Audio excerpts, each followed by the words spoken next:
Oh, hi, Ryder.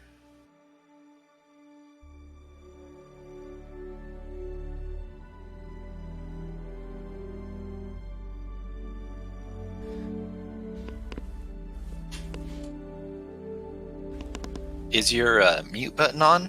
Hey, good morning. No, Good morning. I just stepped away. Right as I started my stream, somebody knocked on the door. Oh, wow. Well, how are you doing this morning? I'm doing pretty good. Hey, Fusion and we finished that mission last night. We actually found a guy. One of the you mean one of the cave missions? Yeah, we found him. Oh, cool.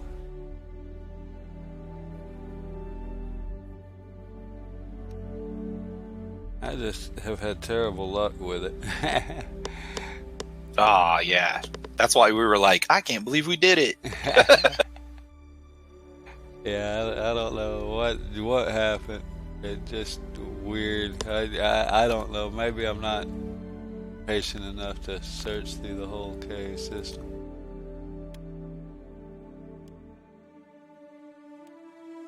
Yeah, well, I think we're pretty patient. We spent like, I don't know how long looking for those plants. 3 hours? I don't know. Did we? Man, I don't know. Went on and on. Could have been in New Mexico by that time.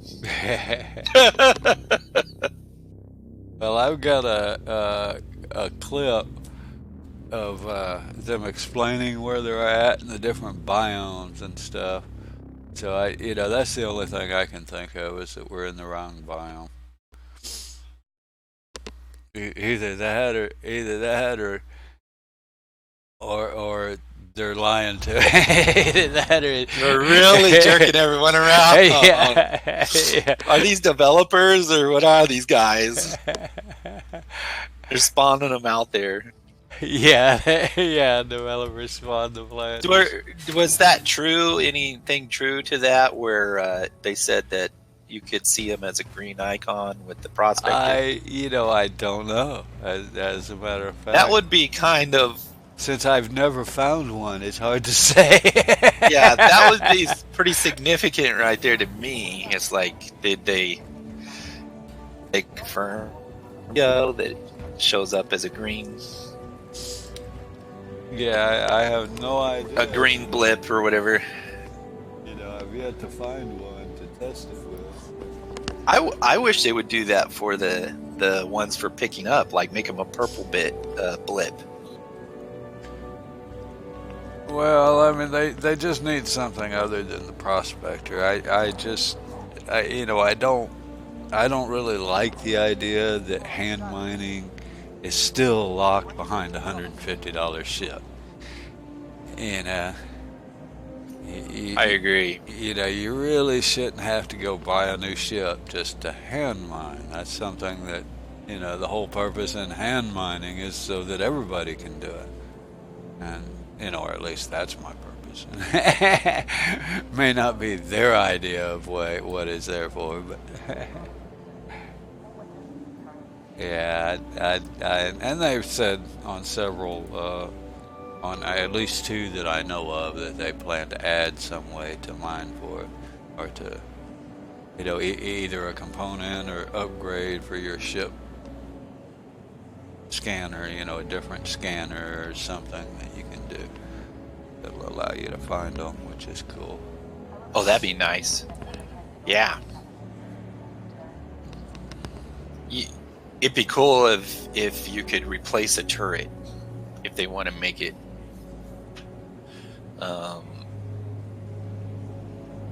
Well, I mean, if I could replace a turret on my Connie or something and turn it into a ping or something. Yeah, well, that would be all right. What they discussed on that video I saw was basically you would just swap out your scanner module, just like we have interchangeable power units or shield generators or whatever. You would just swap out your scanner, and that you would sacrifice distance or usability as far as finding ships for finding ores. I like that. You know, which, yeah, I don't, heck, I'd be happy if they added an attachment to the hand miner so you could find it, right?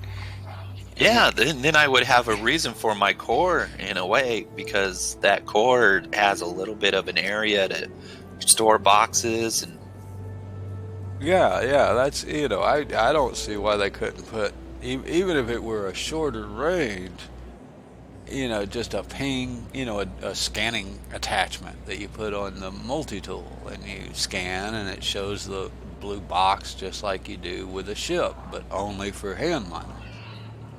Anything. It just anything. We need some way to be able to find them, especially the fruits, because those are just way out there. Hey, good morning, Antonio.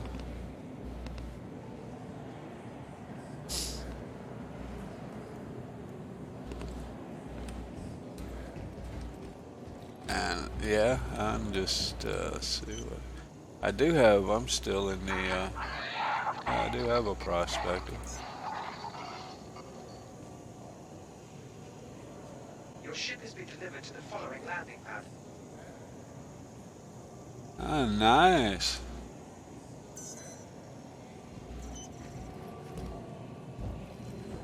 As a matter of fact, I'm gonna get the prospector out and go try it. I don't. you've got one? Oh, well, I'm in the PTU or yeah, I'm in the test universe. It's one of the ones they give you in the PTU. I'm gonna take it to Hurston and scan and see if I can see a different icon. Fusion was talking about that last night, and he kind of made a strong point. He was like, go ahead and make the gameplay pieces that you have in here, make them work. That's something that Fusion was saying last night. Well, I mean, I certainly agree with you. You're still on live, Antonio? Yeah, I think Jabu's still on live too. I'm not sure. Are you on PTU or PU?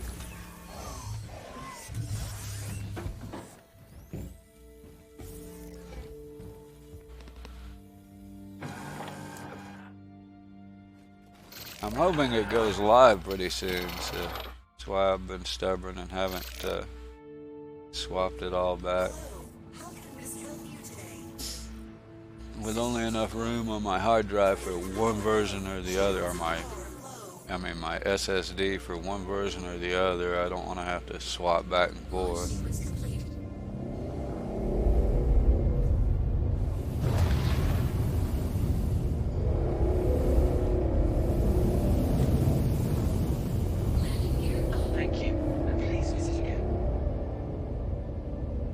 Guessing this was probably the absolute wrong ship to take for this.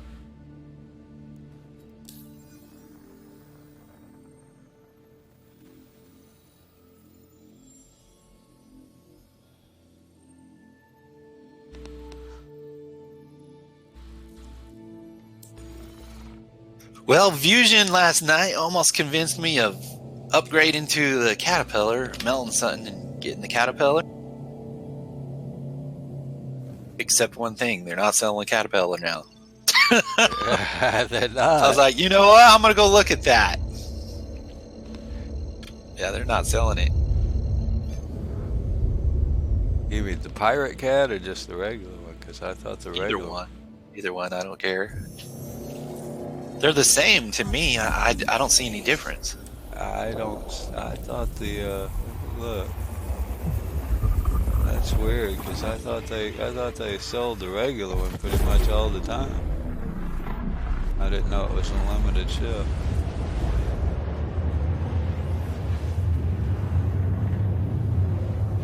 I think that one's a scary one for CIG right now. It makes money.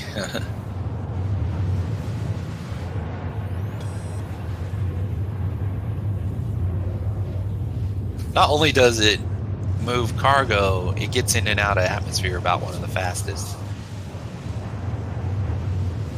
Yeah, that's not gonna bother them. They can always, they can always adjust that as it comes along. Oh, no, it's not. Yeah, that's true.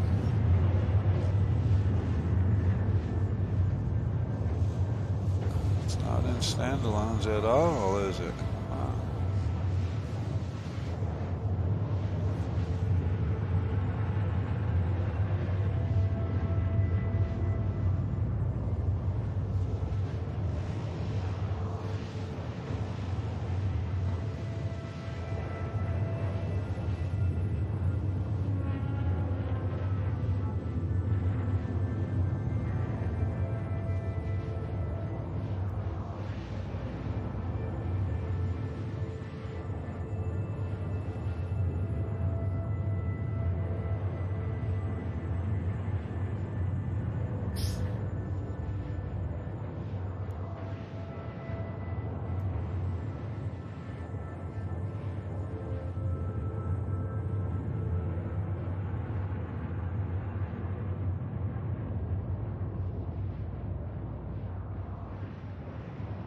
Huh.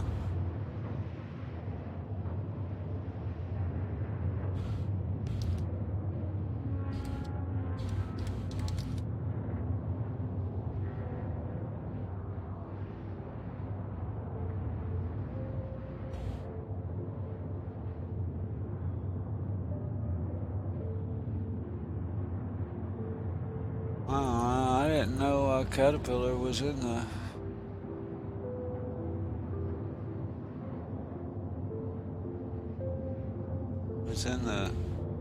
limited ship sales. I knew I knew the pirate cat is only sold at certain. You got to catch it on sale, but I didn't know just the regular caterpillar was.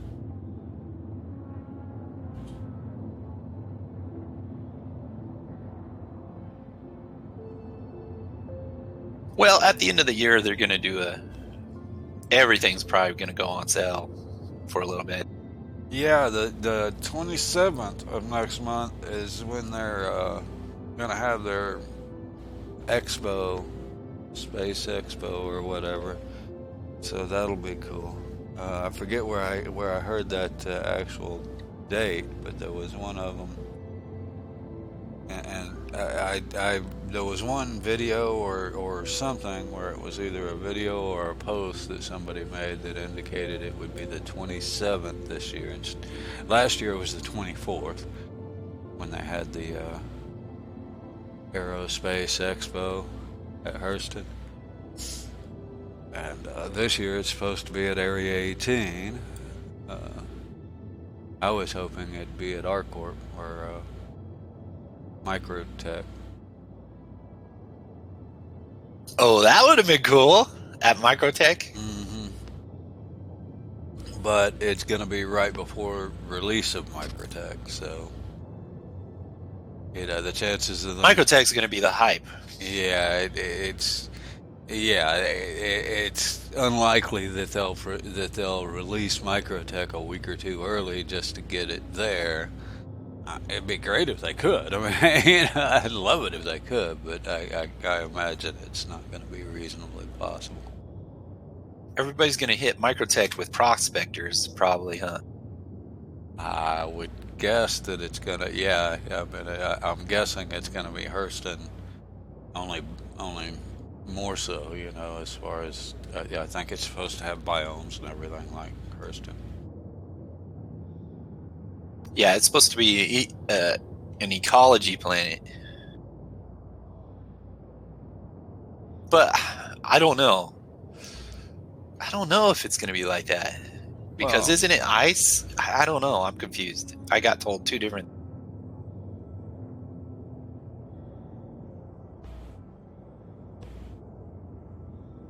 Well, some of the pictures I've seen, it's not all ice. I mean, Okay, so there's like... trees, Arctic area, yeah, and stuff like that. So I mean, it looked a lot like, to me, some of the pictures I've seen looked a lot like Hurston, only nicer. Only, say, less used up. Yeah. Yeah, it's like they're killing Hurston. Or have already killed. Yeah, it's... Or maybe they're trying to bring it to life there in Opari.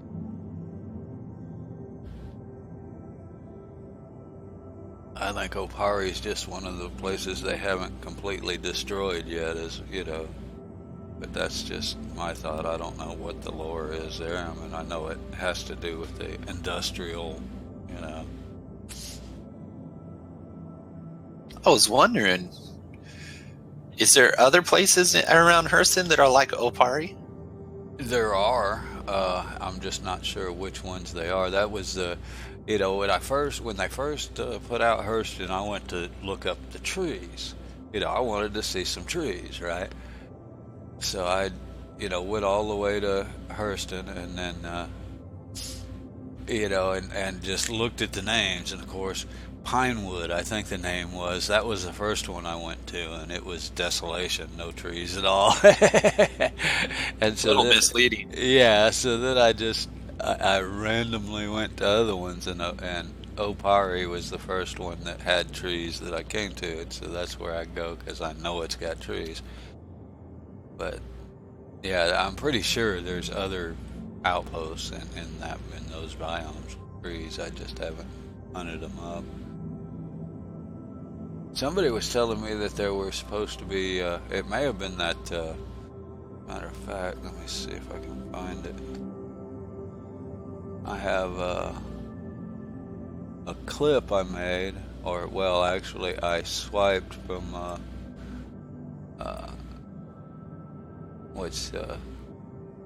Binary Loop, created the channel. I just copied the link, saved it, and it's the clip for when they were describing the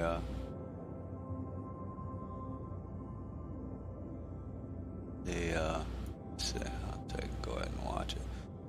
It's a clip of when they were describing the where these plants are, vegetation. Not exactly, but give us some. Just the simplest one, as I said, Amyoshi and Rantadang in the caves. These are pretty much exclusive to caves. You will not find them anywhere else. Then there's revenant pods. These are pretty much in any type of desert environment, and I'm talking desert with oxygen, or desert with atmosphere. Let's put it this way. Then there's Pitambu and golden medmos, which you find only in savannas. And savannas right now are on a single planet. And then you have Prota, which is a bulbous spore thingy. You will find that in any acidic areas. So there's a moon, there's a planet that has acidic area. You guys will figure it out. I'm sure that's not going to be a problem. They're, again, harder to find, even if the density right now is fairly high. They're small, and there's no indication. And there's no indication of them. That's kind of what I was curious. I mean, I didn't get the rest of the clip, but yeah, I don't. That's why I was curious when you said you had heard this marks them. I'm like, well, from everything I've heard, nothing marks the plants, but that was just a random statement by that guy. So it he may not have been thinking about the prospector.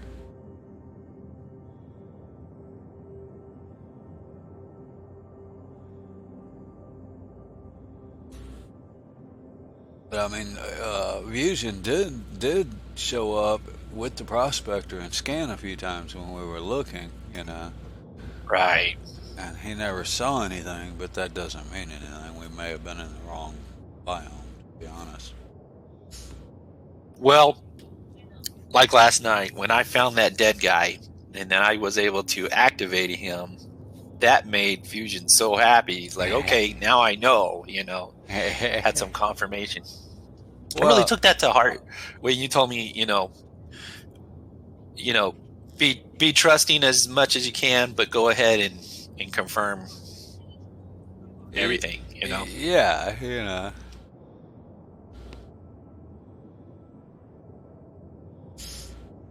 Well, you see a lot of rumor and misinformation, especially like on Reddit and things. And you can see a lot of stuff that may not be the truth.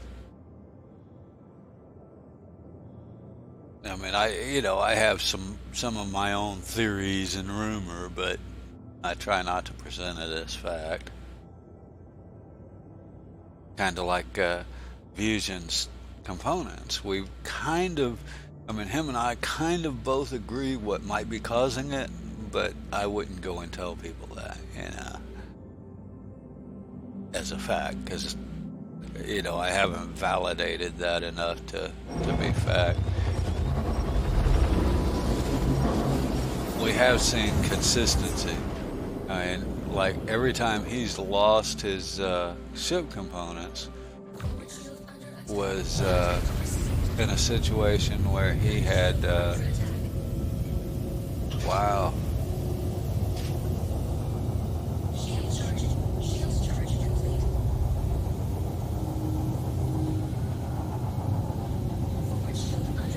See, that's almost spammy. Someone's using a mic attack?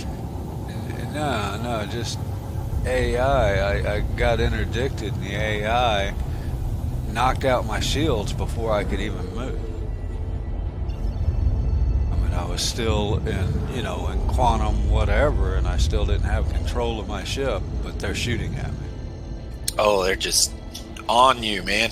Yeah, and I'm in this prospector, so it doesn't have diddly squat for shields. I was literally at 0 shields. I may have damage, I don't know.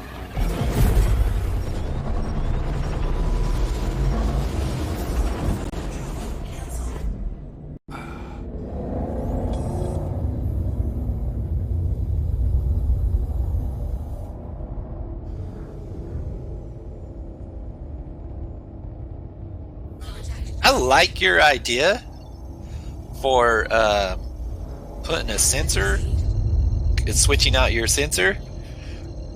I would also like the to be able to use that on the Aquila as well, so you don't have to switch out your sensor. You have that one on board. Well, that's what I say. That would work. I would be happy if they, let you. But not all ships have a turret to, to even swap. So, that'd be fine on a lot of ships. But yeah, well, you could swap even on your little Aurora. You could swap it if you wanted to. Aurora doesn't have a turret. What do you mean swap? No, it has a. You could switch out the sensor too. Oh yeah, the scanning. So I say do both. That give the Aquila something to do finally as well. That'd give it some.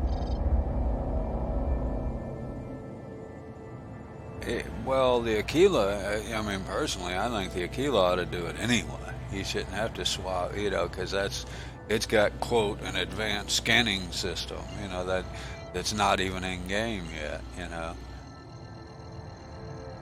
if it's in a, quote, advanced scanning system, it ought to be able to scan for anything.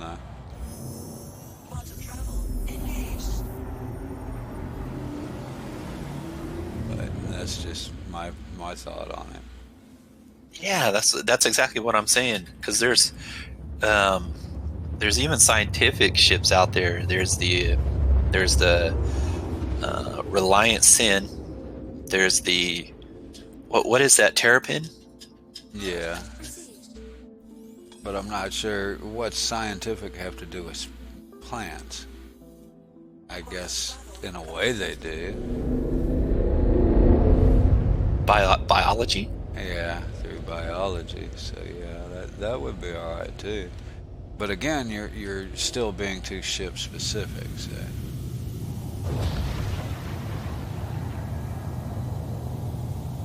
Well, I was saying, wouldn't it be nice if the Aquila had an extra range biology sensor? Where, yeah, we could slap one on my little Aurora, but then it'd be nice if the Aquila had an extra range one on it. Oh well, for But the- sure that should be, yeah. I mean, for one thing, it should hold a larger size. I mean, it's You know, I can go out and I can go buy me a telescope, but it's not going to be, you know, those what do they call those, observatory or anything like that. It's right, just going to be my it's little. not going to be a Hubble. Exactly. So I don't know, I could see something really cool with that. The same goes, you know, I hope they do it, like I said, just with the hand tool. But yeah, in that case, it ought to be very extremely limited, right? Because, you know, it's a hand tool as opposed to a ship component. So, yeah. That would be, I'd laugh so hard if they put a little rotating radar on the front of my multi-tool and I'm holding it up in the air. Well, you know, they don't need a display or anything, right? It just pings and shows the you know, the ground box that you get with any scanner.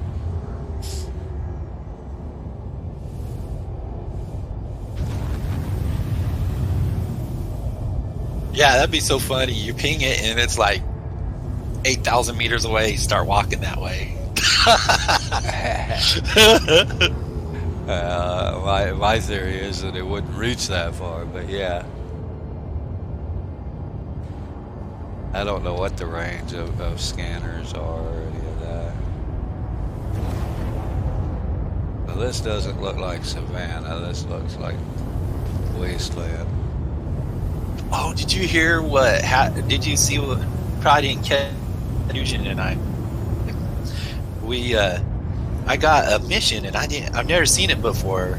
And Fusion was like, "Oh, that's the counter mission to this down satellite." So I was like, "Oh, okay, well, we'll grab it and we're gonna go rush this and he's like, you got to destroy the blade." So it was funny. I landed right on the spot where it said it was, and got out of my ship and I went away from the icon. Got on the satellite, looked everywhere. I saw a broken blade, and I destroyed the broken blade. Nothing. I went inside and I restarted the satellite. Nothing. And Fusion's like, "I'm thinking you landed on it." So I ran over to where I landed, and I'm crawling under my ship, and there it is. There's the blade on the ground. Wow. And so I shot it, destroyed it, won the mission. So we both got paid. And we were both sitting there going, "What was the blade doing out in the middle of the field?"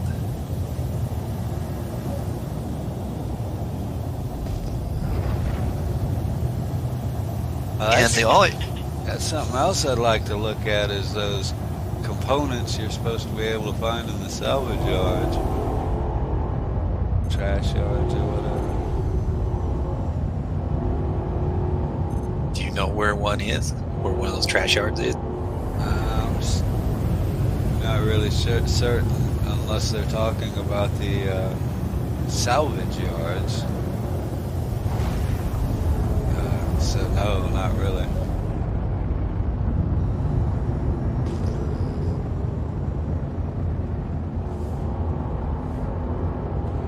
But I wondered if somebody was new, they had the blade in their hands and they went up to, say, their Mustang, opened it up and started climbing the ladder, and it just fell off of them. That way, that's as good a theory as any I can come up with. Yeah. Didn't know how to store it. Yeah, how do you store it? Is it number 6? It used to be. Now you have to actually F-click and mouse on it and click store.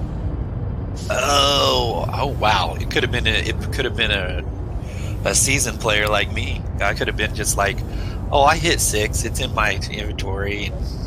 Yeah, I don't know if 6 works anymore. I think it's actually the 4 key that brings it out. but it doesn't store it anymore now.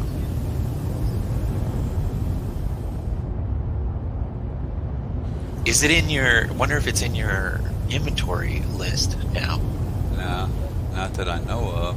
Although I did notice in this PTU, they now have 2 utility spots.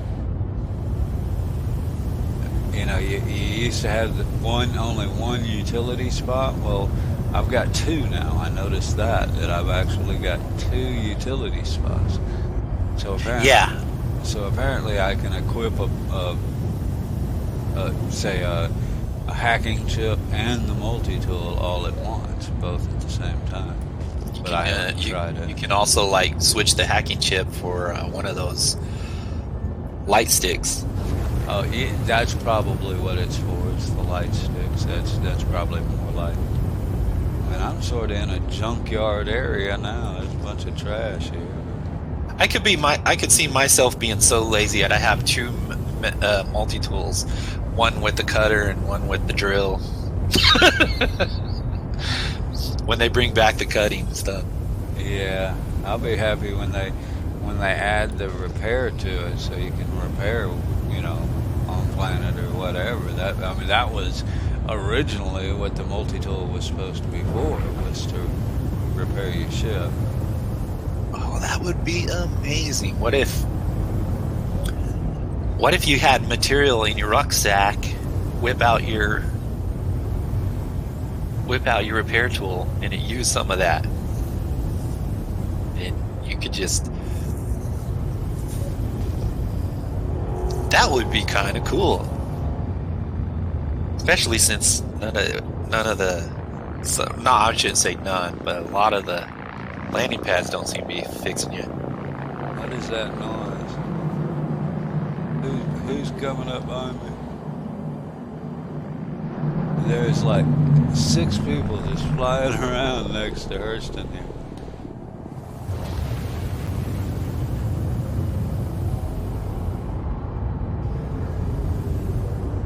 So far they haven't bothered me.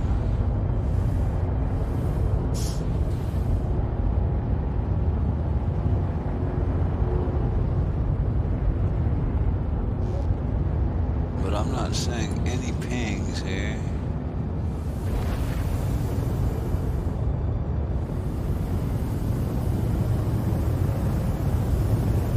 Of course, I'm not sure what kind of biome you would call this. It's more like, well, it looks like a big junkyard to me.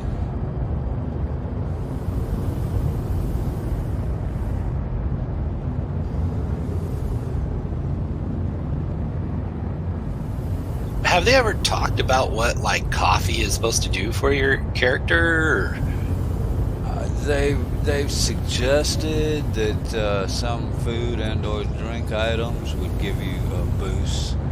So, you know, likely coffee would give you a faster. I'm just guessing in the dark here, obviously, but that like coffee would give you a boost to your say stamina regen.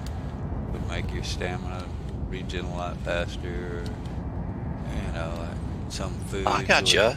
Would increase your health slightly, or you know, things like that. Just like a buff. Just give you certain kinds of buff depending on the product. But that's all just suggested. They kind of suggested that was the game plan. It's not anything implemented. Right? Nothing's written in stone in this game.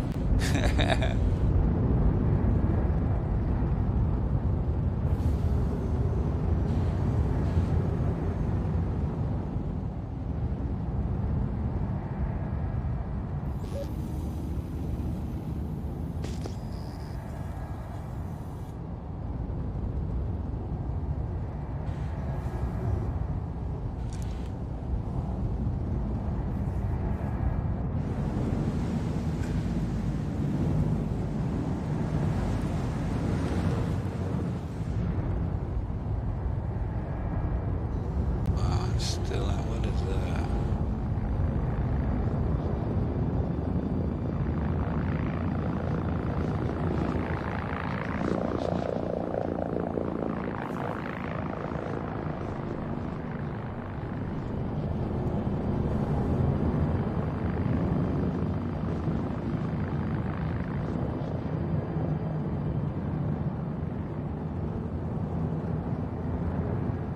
Yeah. I've got people all around just flying around. I'm waiting to get shot down.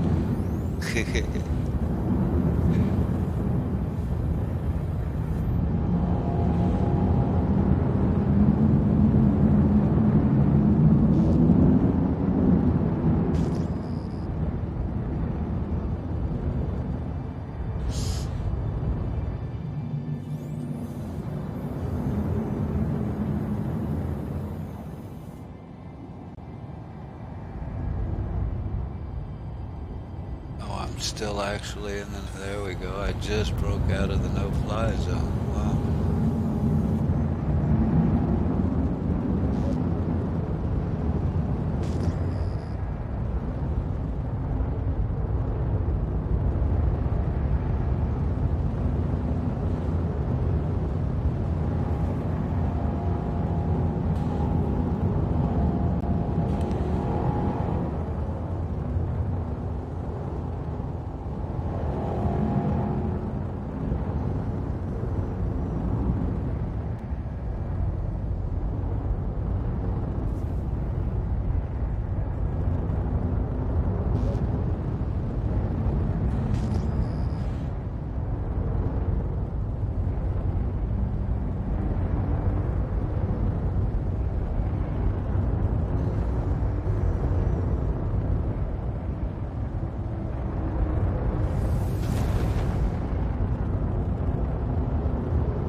Yeah, I hope they come up with some scanner.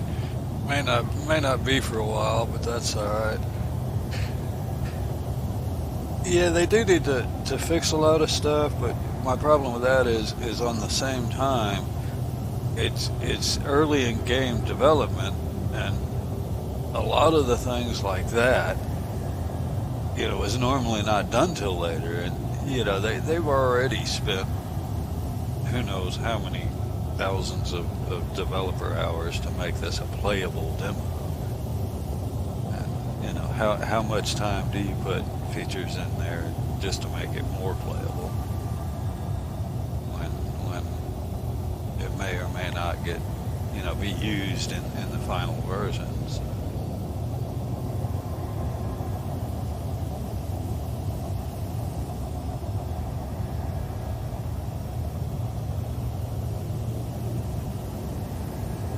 They can get to a real easily. You can get in an infinite loop where they're adding a lot of stuff just to make the game more playable now, and that can take away from the being able to finish the game and make the development that much longer. We've already got it long enough development for this game.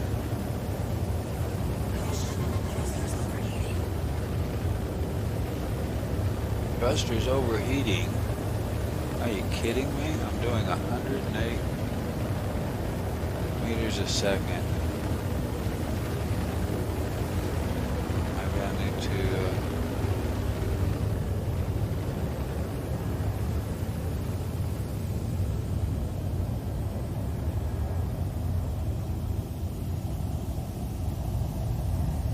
So VTOL makes it use more thruster?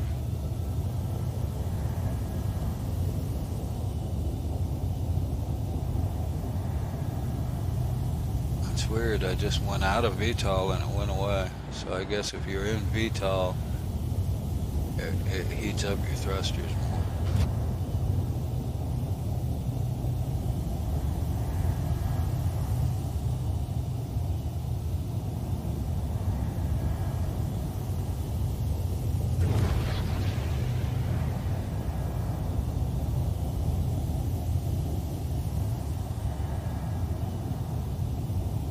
Too low to the ground to have my thrusters go out. Oh, with the prospector? Yeah.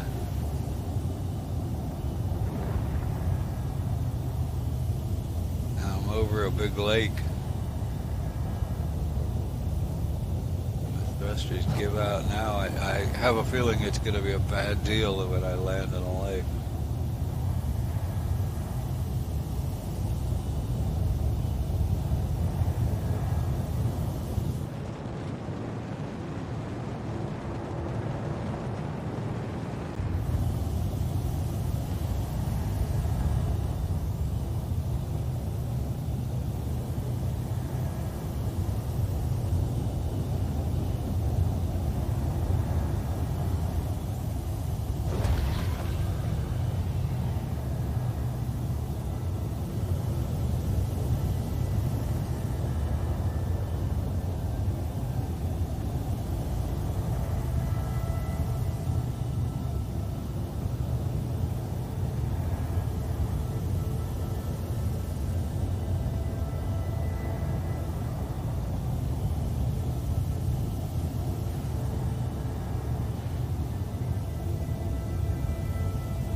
Yeah, because I was thinking about that. You know, they 5 to 20 within a square kilometer. Well, this thing will ping more than 1 kilometer.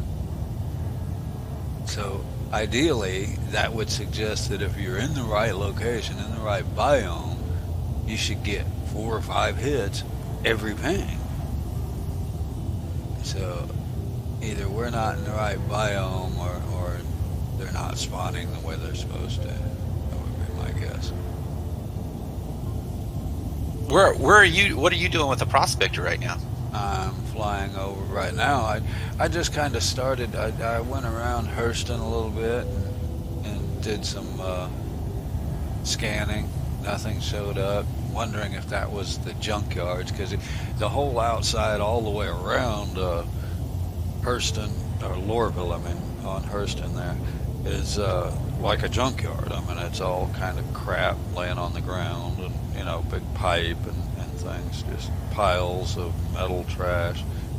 But I didn't pick up anything on the scanner. And right, I said, and so then I decided, well, I'll just kind of turn away from Lorville and go in one direction, and just, you know, go for a couple hours here and see what happens. Maybe a waste of time. And then I hit this big lake. I've been flying over a lake for 5 or 10 minutes now. Either that or my graphics are screwed. So it sure looks like a lake.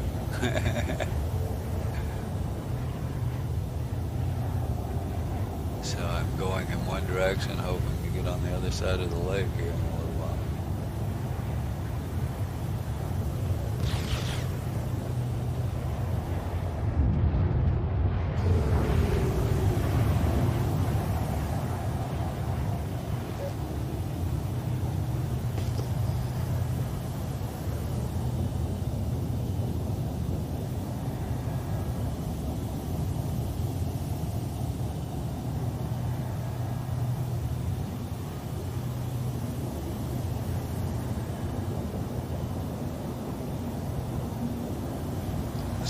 mountain, so I must be getting to the other side of the lake.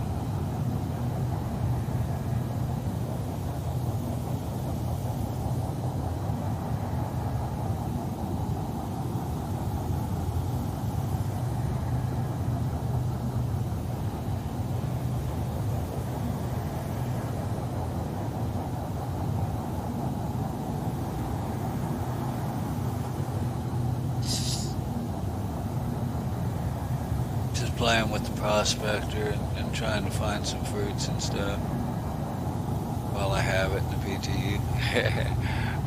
I'm hoping they go live pretty quick.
I'll be right back.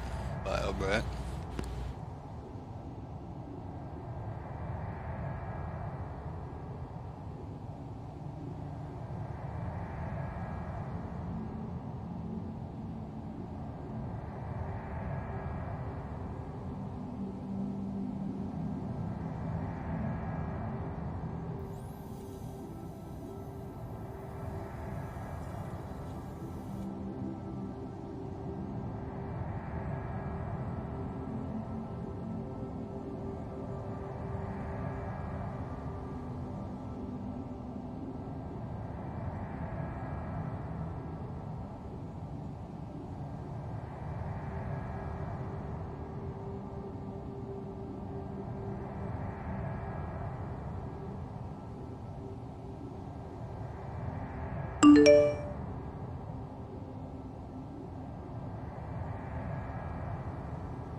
Oh, hey, Triton. I didn't even notice you. Sorry.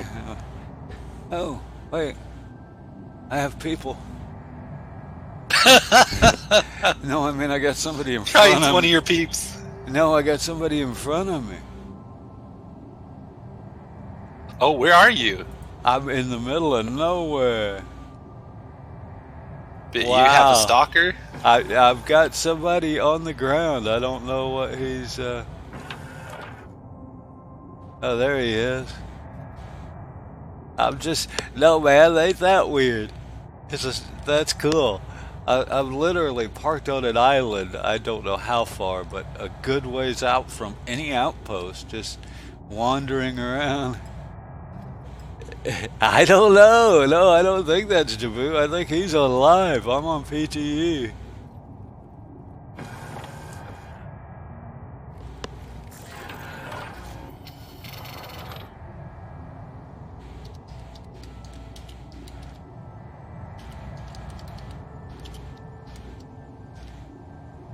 Oh, my cap locks. I gotta redo. Yeah. Man, Captain, I've had 3 crashes in a row to the launcher. I've gotten out of atmosphere each time. I get to Ariel, the planet, and then I crash. There's some guy. That's weird.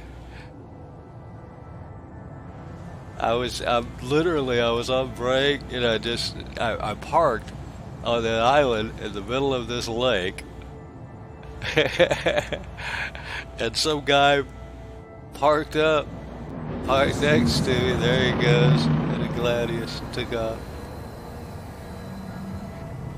Was that Antonio? I doubt it.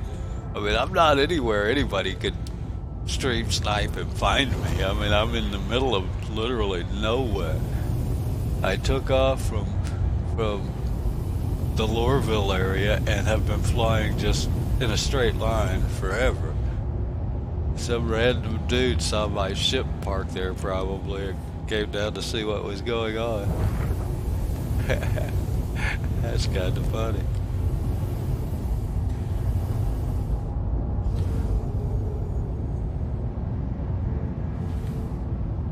Yeah, there is literally nothing around me to give anybody an indication, including me, of where in the world I'm at. I'm in a planet of desolation right now.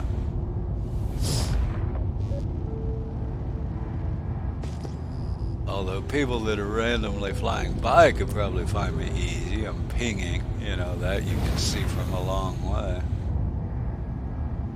It's just kind of funny I stop, go get coffee, and come back. There's some guy standing in front of my ship in the middle of nowhere. Hey, look.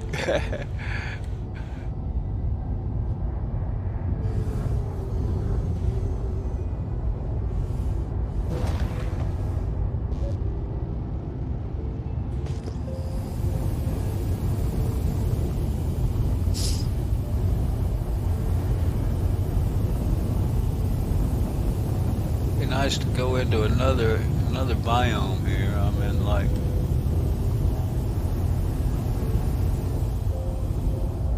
seeing some different ground colors. Yeah, that was weird.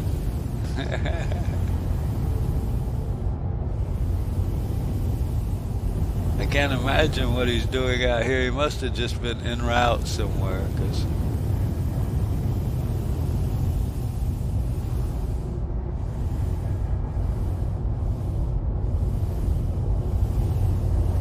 log into my ship and it just blew up.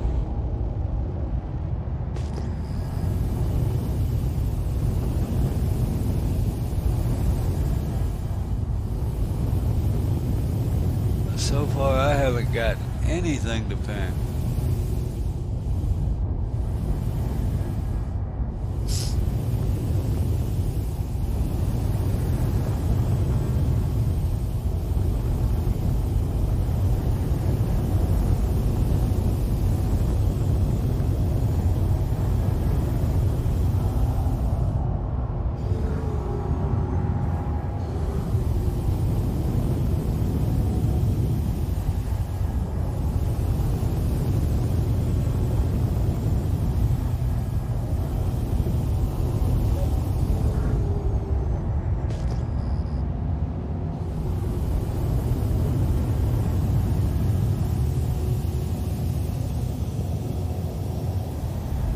Pretty sure I've seen ship mineable nodes here on Hurston too, but I haven't even hit one of those.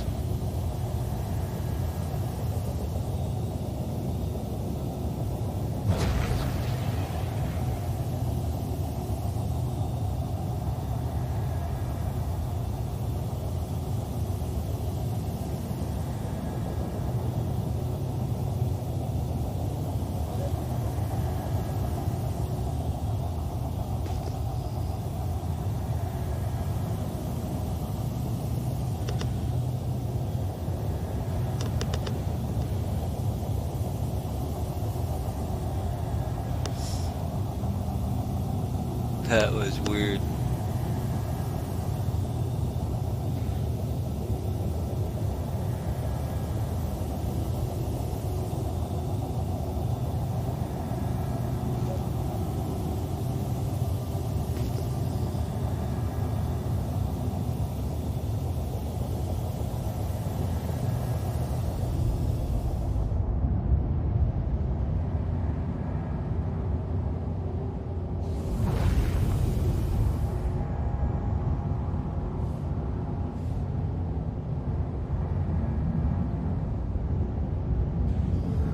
I have to think he thought it was just as weird as me. Hey, look, there's some ship parked in the middle of nowhere.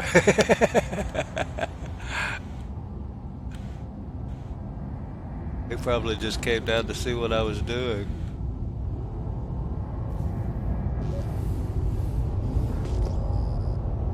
Boy, did I fool him. He probably thinks I'm out here mining.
It irks me that I get, from a distance, these cactus look like that plant, the pickable plant, but then as soon as you get up close, it kind of spawns in or whatever, the higher resolution textures or whatever spawn in.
Yep.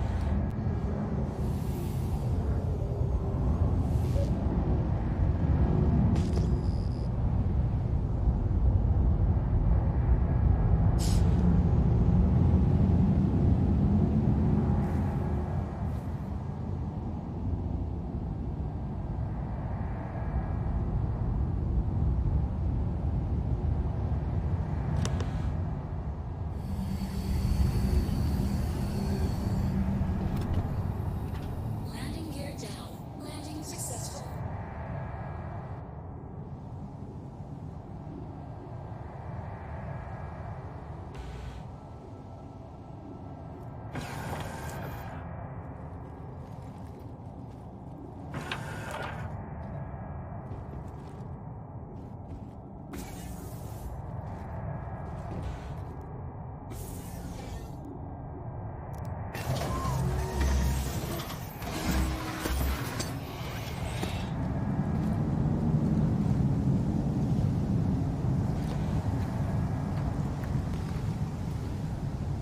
I think those would be it, but they're not.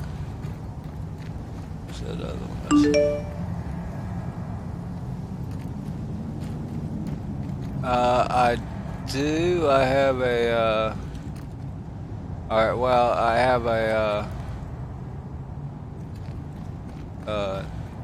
gray cat. It'll fit my freelancer. There's the one I saw. Oh, that's a cactus too.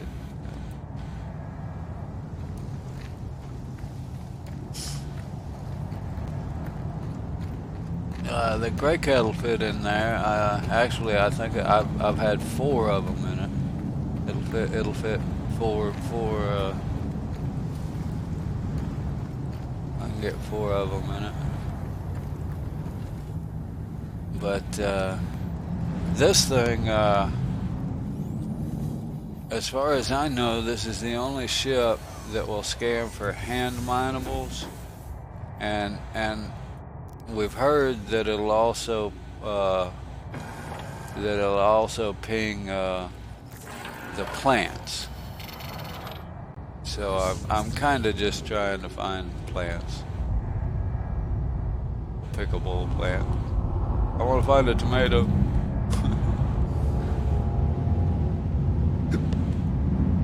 Oh, are you by Opari? No, I'm nowhere near Opari. You're just out there, huh? Yeah, I'm just roaming around, scanning. Have you come across any icons out there? I haven't hit even a regular ship mineable yet. Landing gear up. I've got 0 ping return, whatever you want to call it.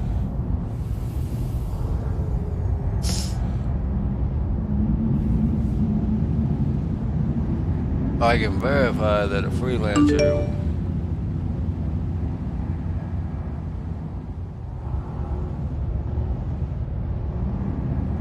No, it's a loner in the PTU.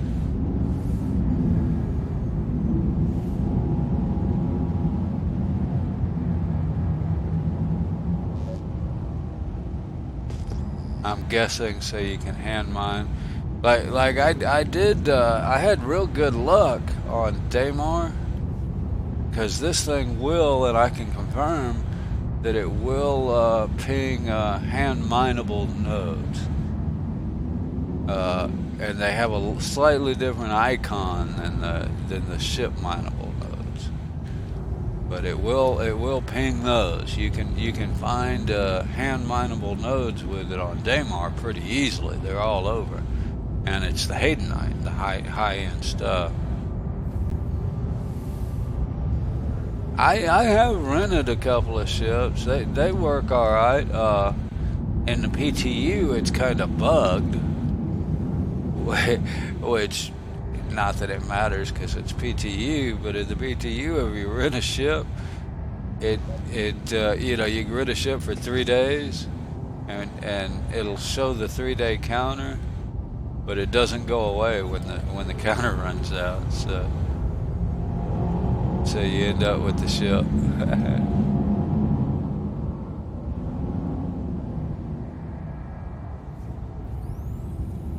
Oh, is that supposed to be coming in 3.8? Is the salvage? I haven't looked since they redid it. I haven't really. I don't think so though. Actually, it may be next year. Cause I don't remember. I did look through it at one point, but I'm guessing that that's not going to be. That you may have a little bit longer away.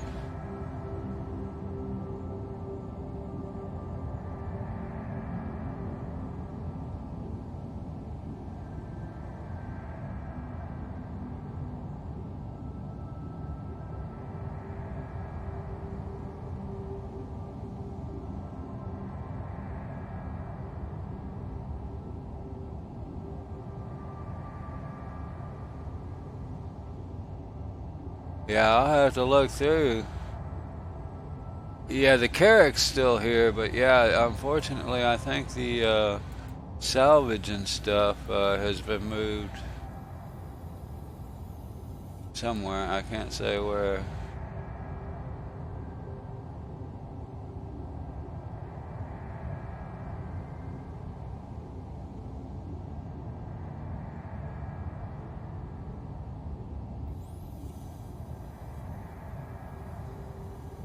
Off the top of my head. Yeah, I don't even see it in 3.8 or 3.9.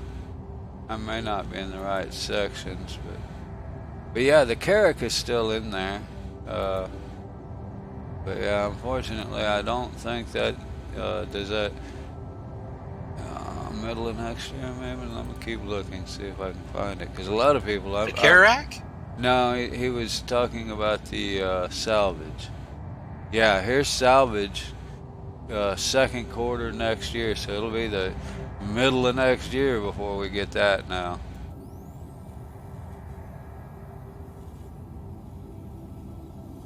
So what it, you know, when they redid the roadmap for what do they staged, or what did they call it? Staggered development. Yeah, they pushed salvage further out, but the Carrick is still in there. Well, it's coming, but they pushed it out further. They got it for V4. Is that what I looked at? Yeah, V4. That's when salvage is showing now. There it is. So yeah, it won't be coming out for another 6, 7, 8 months. Ouch. But yeah, the Carrick is still in here. There it is. It's only 45 of 131 tasks. And yeah. Microtech's still in there with 6 of 7 tasks. So.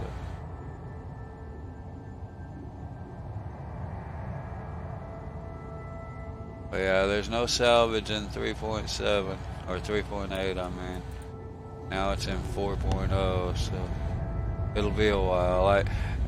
Yeah.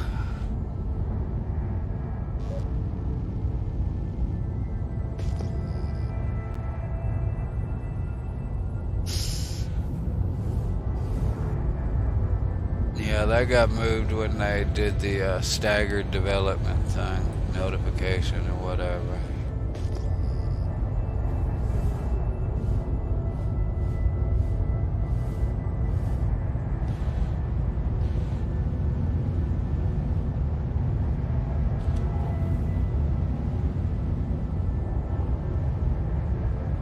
Yeah, I can't wait to see the Carrick though. I mean, you know, I have a Corsair, which is kind of along the same lines, poor man's Carrick. And even that's...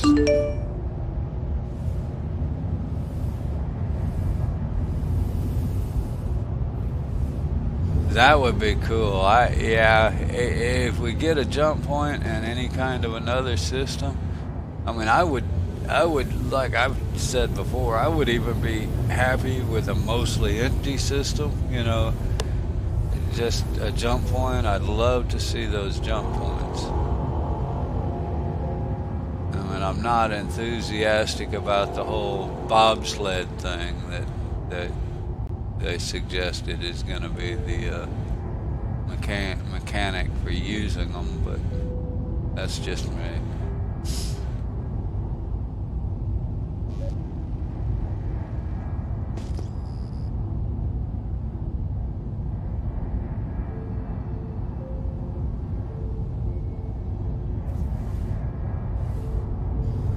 So I'm curious to see them, because that's...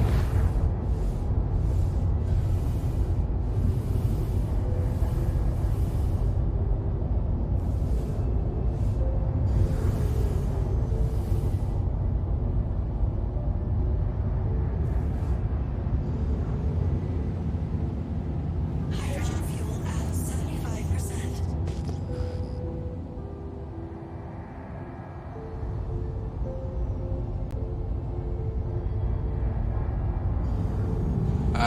Jabu, I'll tell you the truth, I've heard, well, I didn't hear, I was watching a couple of different streamers.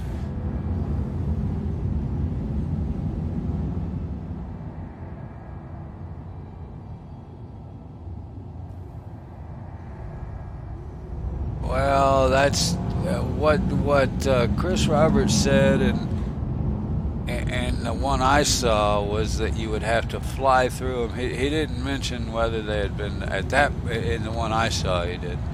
He didn't mention whether they had been previously flown or not, but he was talking about having to fly through them. So maybe that's what he was talking about as the first one.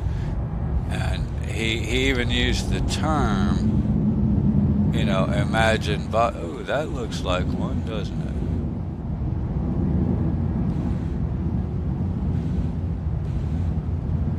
No, it's just a cactus.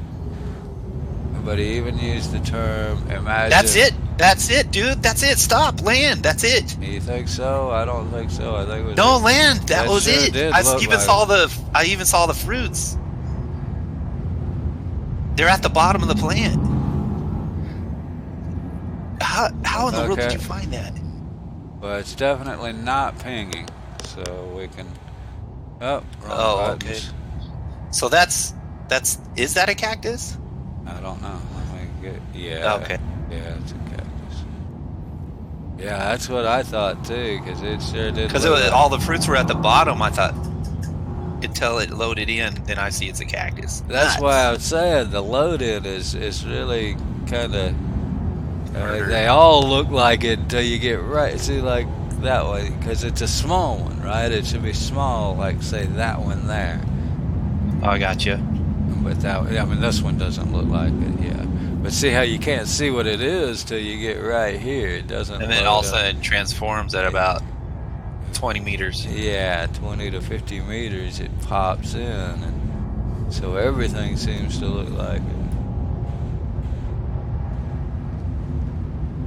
So yeah, but Chris Roberts was saying it would, you know, think of a bobsledding run, you know, like, so you're gonna have to navigate them like that, and I'm like, okay, well, I'm not real fond of the mini game kind of effect, but we'll see.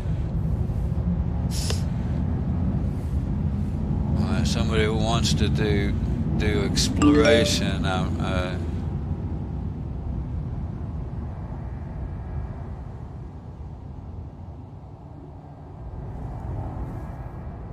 yeah, okay, but again, I'm not. You know that you're again locking, you know, travel. So I won't be able to travel unless I own either a Carrack or a Terrapin. I'm not real fond of that. I say somebody that wants to do exploration and not have to depend on other people's mapping. That's not really a good mechanic for me if that's the way it works. But yeah, I've heard that they will, you know, I've heard exactly the exact same thing as what you're talking about. And I'm not sure how that works. Traditionally, there's two things you should never restrict in a video game: travel and ammo. If you can't get there, you can't really play the game. If you can't shoot at the critters, you can't really play the game. So that, traditionally, those are the two things.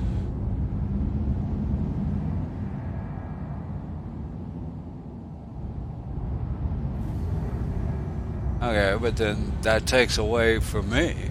I mean, I want to be an explorer. I want to map them. And I don't want to have to buy a $400 ship to do it. So we'll see. I mean, what they suggest they want and what they end up with doesn't always end up the same. I mean, the whole point in me wanting to play in a space game is to, quote, go where no man has gone before. So restricting me to having to buy maps, basically, or buy data for, to be able to travel, isn't really exploration.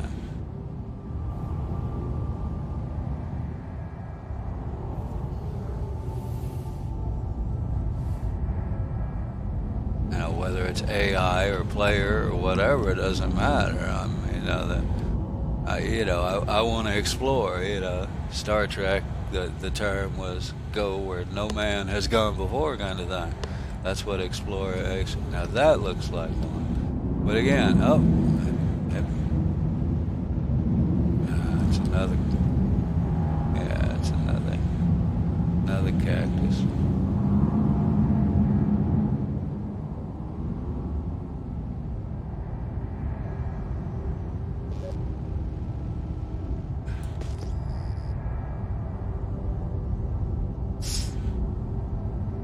They got to have something for data runners, so that's a likely suspect. But again, it's kind of restricting. It's too ship restrictive to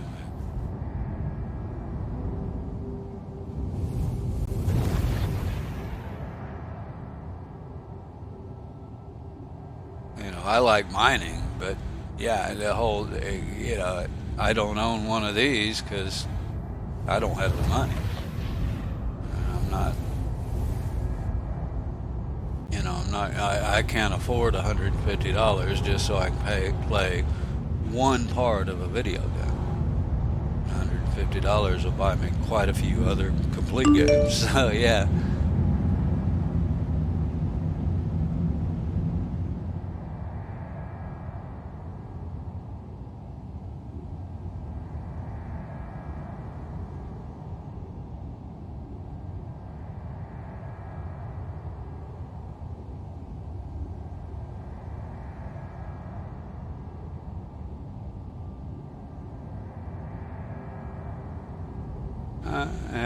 I get what you're saying. I'm just, like I said, that is restrictive to me. It means I got to play some mini game that I may or may not like if I want to travel and go somewhere else, or like you say, I'll just buy the data because that to me is not really.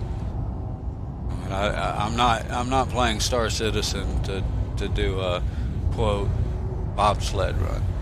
If I wanted to do bobsled runs, I'd get one of those games. So we'll see how it looks.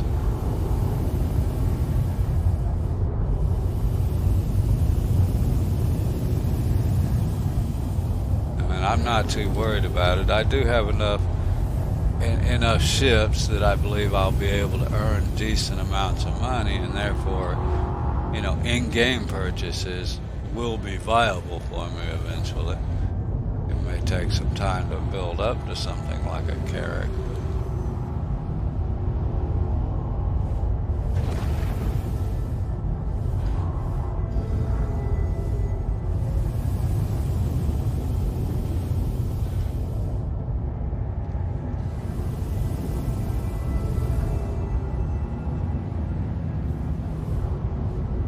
I fear they have gotten into this, ship-specific tasks, not so much as a matter of gameplay loop, but as a matter of selling a variety of ships.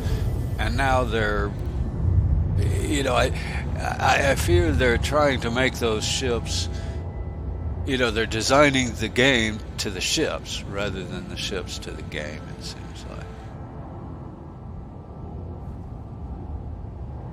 Now they've already sold a bunch of ships for this and that, and now they're trying to develop a game that's going to make use of them. And I'm not sure that's how that's going to work when it goes live.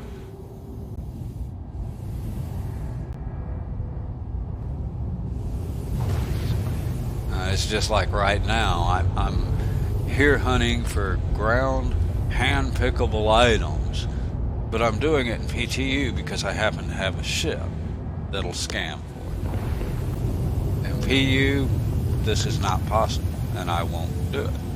So there's the ground harvestables they're a great mechanic, I just can't use them. Now that I expect they've already mentioned that'll get fixed, but that's after the fact. That's something that because it's such ship specific, mining has been ship specific, that now we have a new mining mechanic and it's still tied to that same ship. Now they're having to correct it.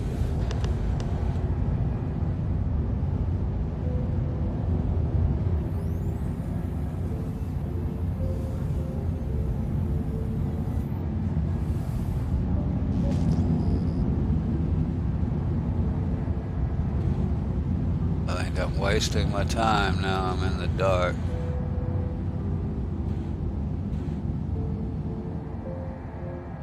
I don't think this is what you would call a savanna anyway, though.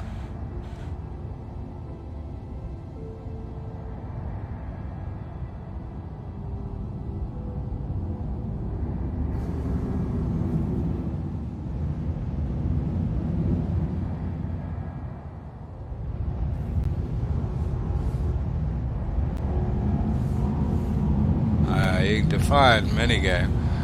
I disagree that box missions or bunker missions are like a minigame. I mean, they're a different game mechanic, but they're not inclusive and repetitive. That's by minigame. That's what I'm talking about. It's doing the exact same thing repetitively.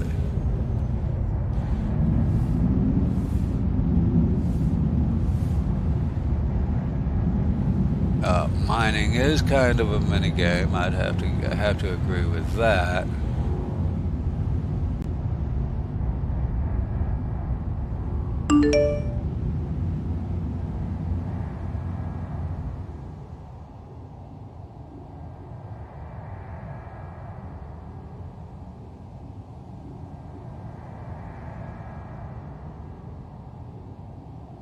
It's not a matter of justifying shit. It's a matter of being able to afford it. I mean, buy a ship or buy groceries. Sorry, the ship's not going to get purchased. That's where I'm at. I mean, I can't afford to spend thousands of dollars on one video game.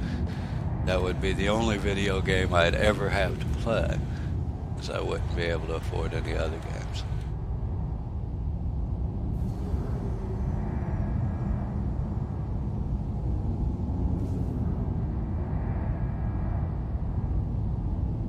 I mean, I'm on a fixed income. Literally make probably what most people make in a week for an entire month, and it's fixed. Prices go up, my income doesn't, so I can't afford to buy anything. And I appreciate that. I certainly, might do that sometime, but there's people that like to play a game and have their own stuff. It's it's not quite the same thing. Kind of like borrowing somebody's car to go to work. It's not the same thing as having your own car.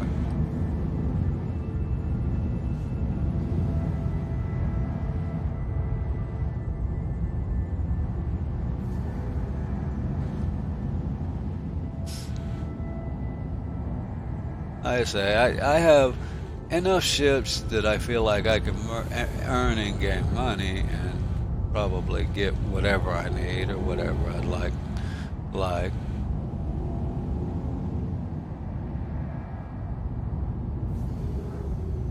So as you point out, if what you're saying is true, that you can map it and then you don't have to, then the computer can fly it, then I'll just be buying the maps, because the whole bobsled thing seems a little mini game, too mini game-ish.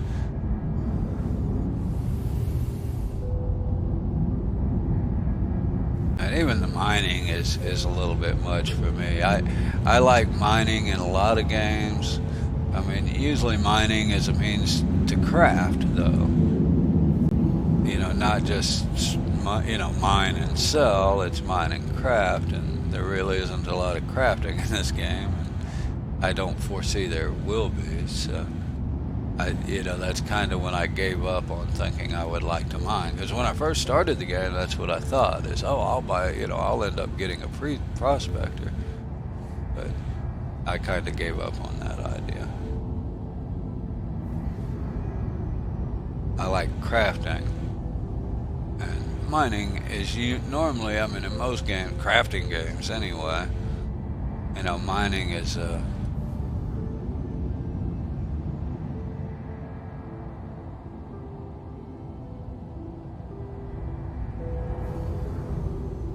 well, that may be, and that's why I don't think I'll be into it. I don't like racing or stunt flying.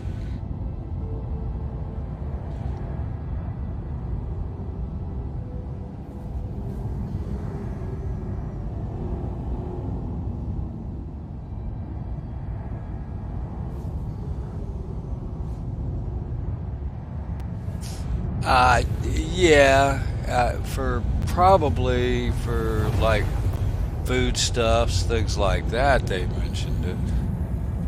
And those will be like for buffs, but again, that's something I don't really, I don't, in games, I'm not real fond of the whole, have to have 15 different potions and things like that. That's the only thing I didn't really like about Witcher 3.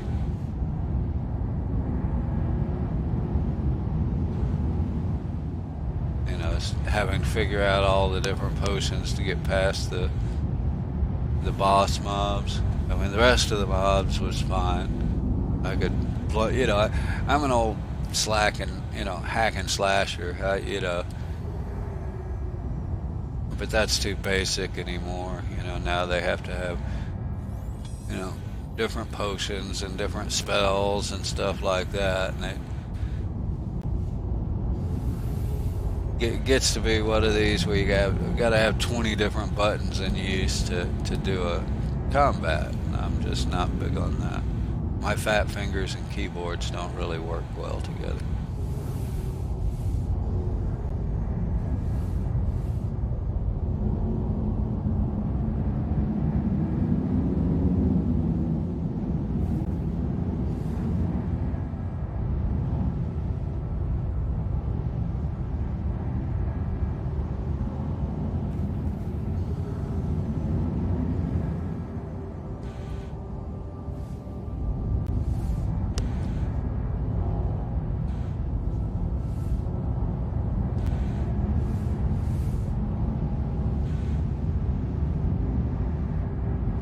Although it still may be cool. That may be something I can do for profit. Is mine a bunch of stuff, refine it, make it into whatever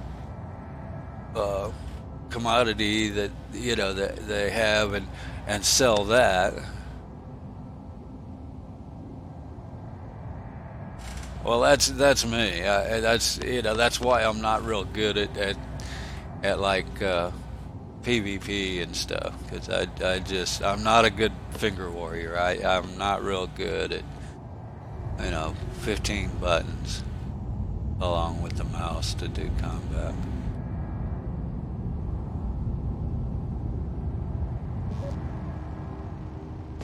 I don't know if I've gotten into a new biome. I haven't hit anything of anything, which is just odd.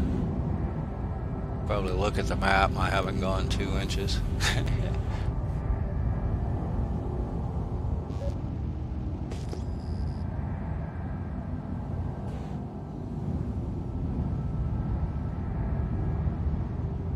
Those look promising.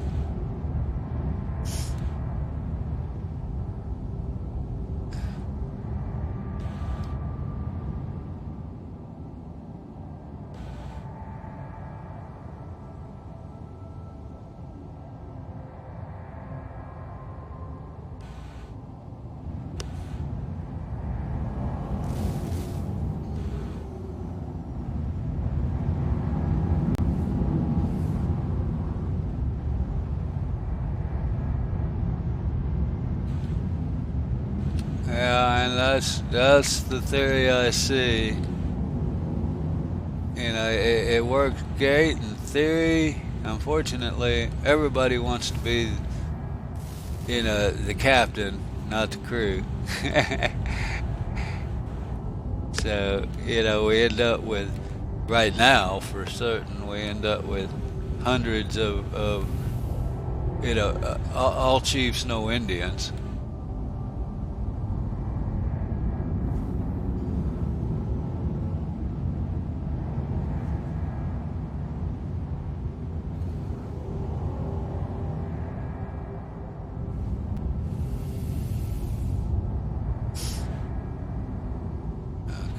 I'm just gonna fly over here and scan some more.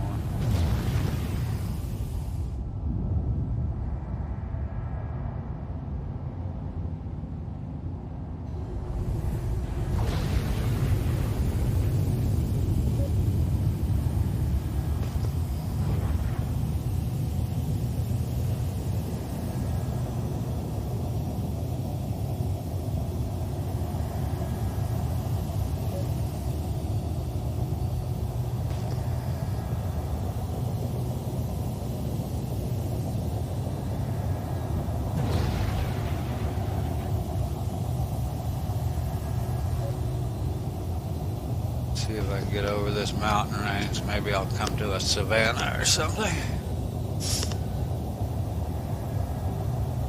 Yeah, I think that's going to be a reoccurring theme through the game is finding people to man these big ships because there's a lot of people that have spent a lot of money and gotten a lot of large ships.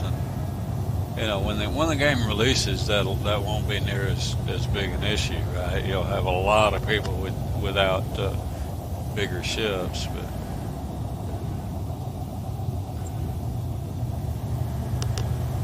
I mean, I have a Corsair. If I can't do something on my own with it, I'm going to be peeved. Well, by my own, I mean as a captain.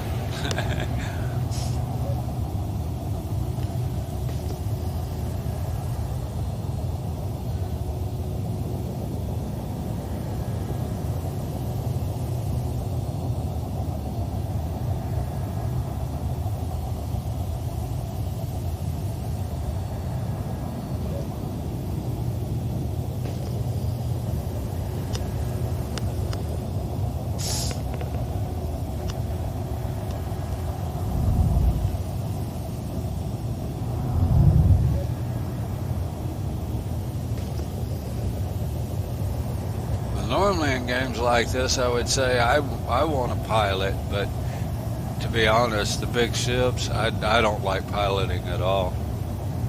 Even the Connie, anything Connie sized or bigger, it to me isn't really that much fun. It's too drifty. I mean, flight sim days, I like, the idea is to be able to precision fly, and it's hard to do when you have so much drift and sway in your controls.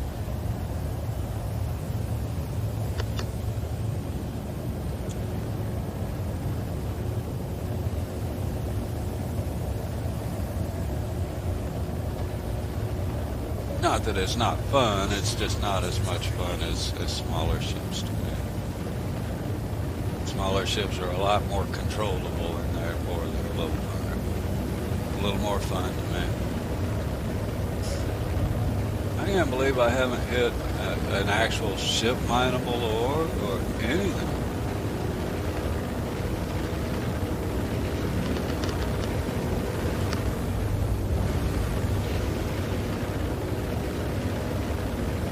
Why am I overheating? Oh, I'm still in there.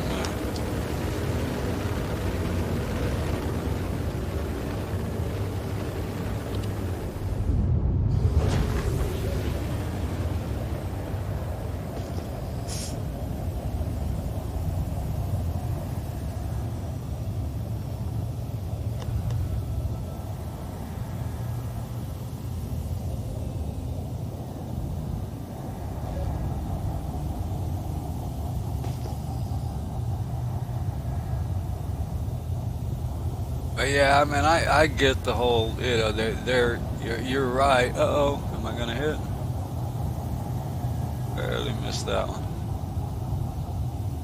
They're designing it for multiplayer over solo, and that'll be good.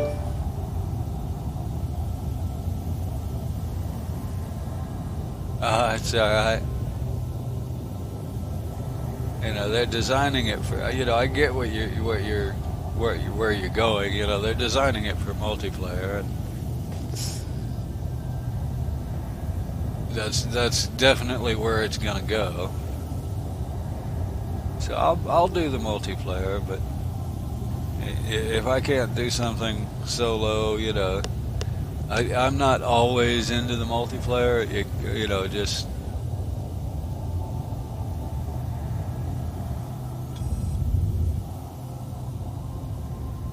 I like to solo play in a lot of games. So we'll see if I can do that at all.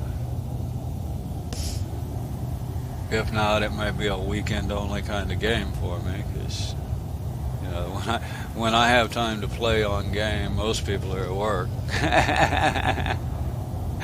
So.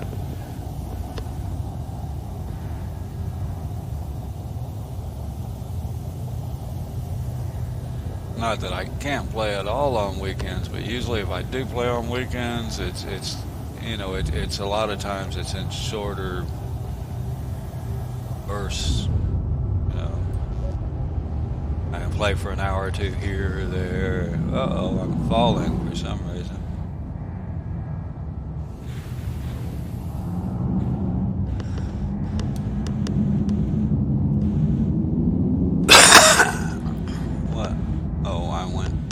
Yeah, okay.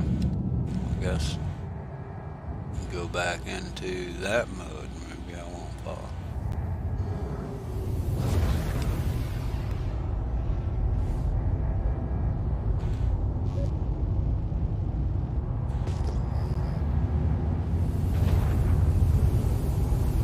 For me, if it's multiplayer only, and by that I mean I play a lot of multiplayer games solo. But if the mechanics are designed to where you can't do it solo, then that's going to be restrictive for me. I won't be able to play that often.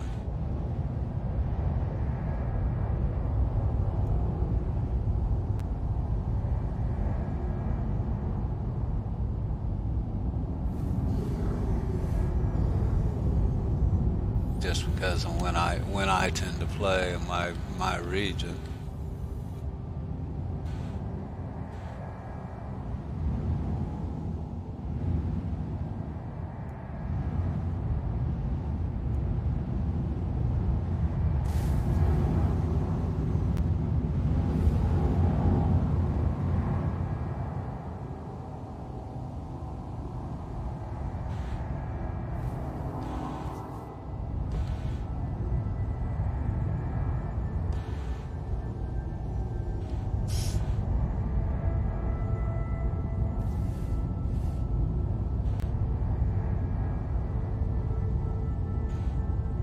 just like the ship I'm in. I mean, it's a crew of one, so should be able to play solo with it somehow. I don't own this ship, but I'm pretty sure it's like a crew of one.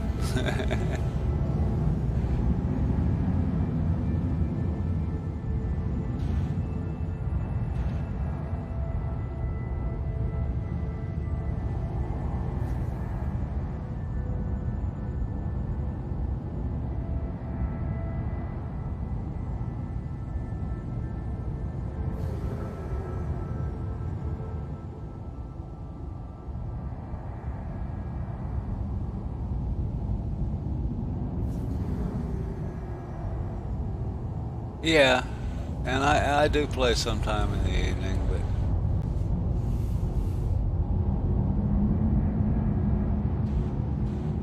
but I mean, I usually don't stream as much in the evening just because my wife and I, she's watching TV right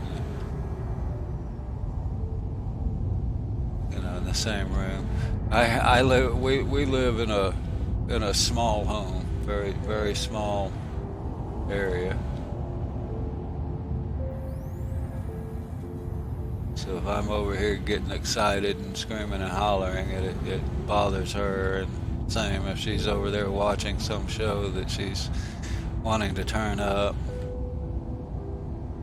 and then Discord becomes an issue. Things like that.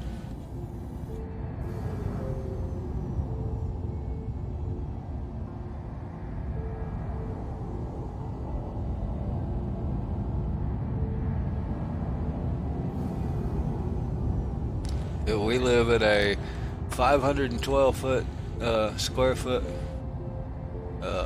renovated, not renovated, but converted shed building. It was sold. We bought it as a shed. They literally brought it in on a trailer and set it on our property, and then I made a house out of it. For just my wife and I, it's comfortable. All our kids are grown up and gone, so we don't have to worry about children. We're beyond that age.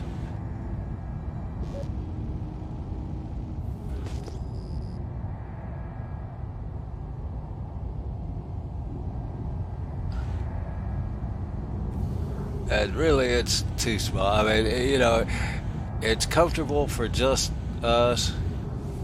But we're kind of hoarders, so that creates an issue when you only have 500 square feet.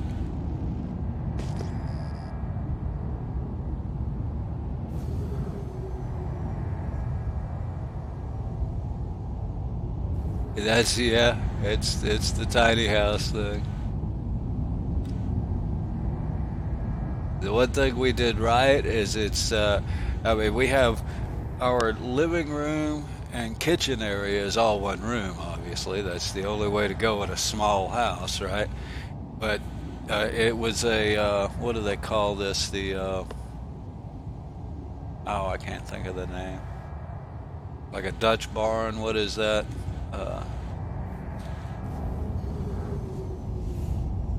Loft. A loft. It's a loft building. So we actually have 16-foot ceiling, like 14, 16-foot ceiling in the living room. And so even though it's not a really big living room, it has a very good open feel. You don't feel like you're crammed into such a small space because it's got such a high ceiling.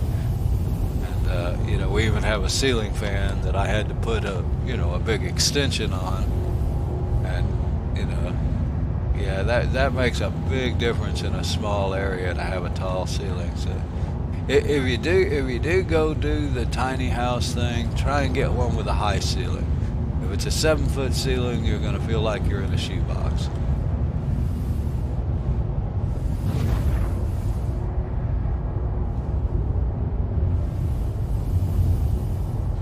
shots. Let's see. I don't know if my camera will pick it up. Probably have to move it.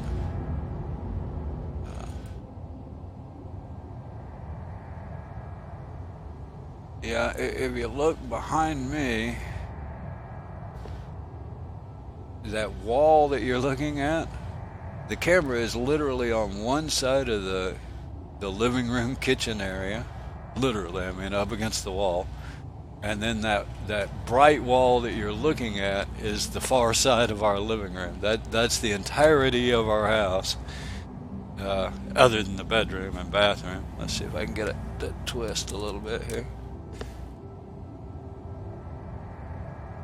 And then, yeah, there's the ceiling fan, and you can see the vaulted ceiling in the living room a little bit there. So that's our loft part is open in the center. So it's only got actual loft on one side, or well, on both sides of the living room, and the loft areas that cover up the are over our bedroom and the bathroom. So yeah, we have a very tiny house, but it's enough room. It's enough room for us. But yeah, that what you're looking at, that one room that I'm sitting in, is basically the majority of the house. The kitchen is straight behind me. Bathrooms just on the, we have one small bathroom, and then you can see the door. I probably noticed the door, or let's see. Yeah, the door you're looking at on the angle there is our bedroom behind that wall, and that's it. And we literally have the whole building is 16 by 32, something like that. So it's 500. I know it's 512 feet. I'd have to measure it.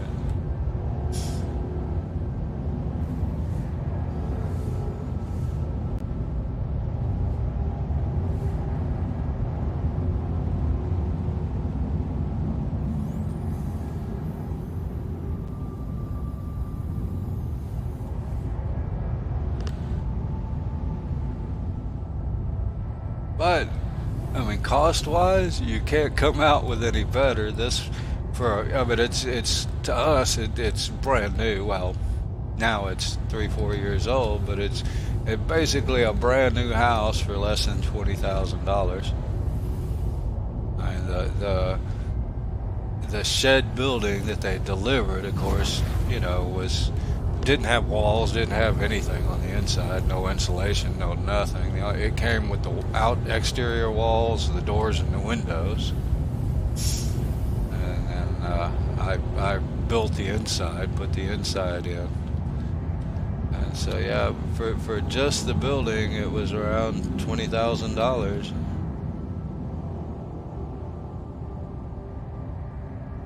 Well, not for just the building, but for the building complete with, the remodel, renovation, whatever you want to call it. Cost us less than $20,000, so no way we could have afforded to build a full-size house.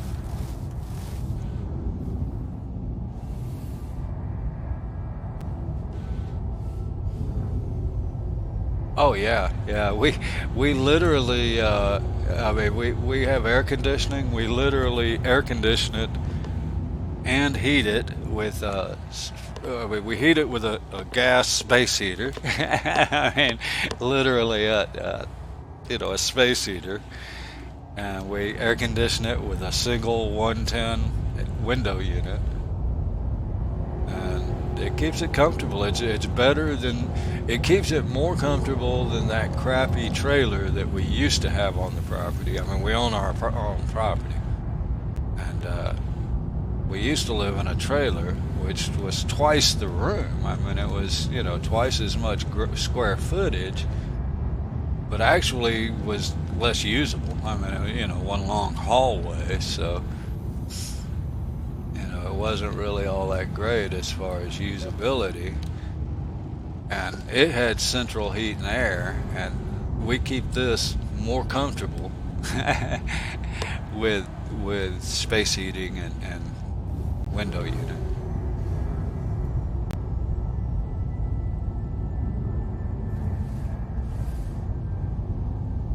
I wished I'd have, if I'd have been into Twitch when I did it, I'd have probably done, like a video series of me doing it as I put it together, and as a general contractor, that's what I did all my life. So, I did, yeah, well, actually, I did 99% of the work by myself, and which was, not easy considering my bad back, but a couple of times I had to have some help, and would hire some friends as kids or whatever just to hold the other end of a piece of paneling or whatever, because I couldn't reach it all. But yeah, utility costs are practically nothing. Even with our when we were living in the trailer with central air, we would run 150 plus for utility bills in the summertime running air conditioning, and the air conditioner wouldn't keep it as comfortable as our window unit does in this, and I think $120 is the highest we've ever run in electric here. And before in the mobile home and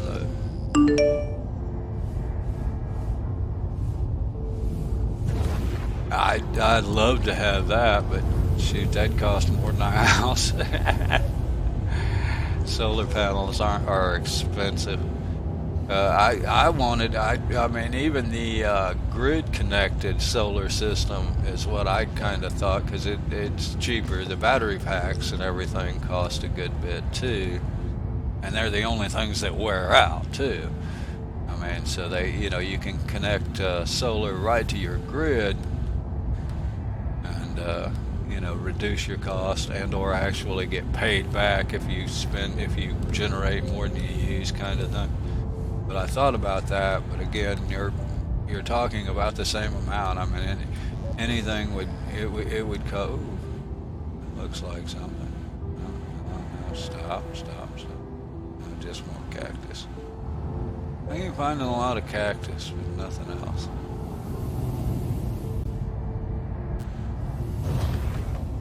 In other words, I have looked at and even researched some solar stuff.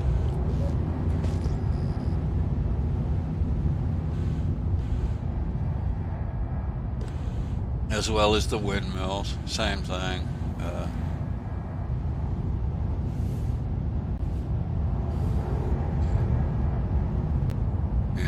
It gets expensive time you get all the parts and pieces. And solar panels themselves are great. They last for 20 plus years. They don't. There's no moving parts, so they last forever. But it's all the little parts and pieces, and specifically the batteries that are expensive as far as maintenance goes.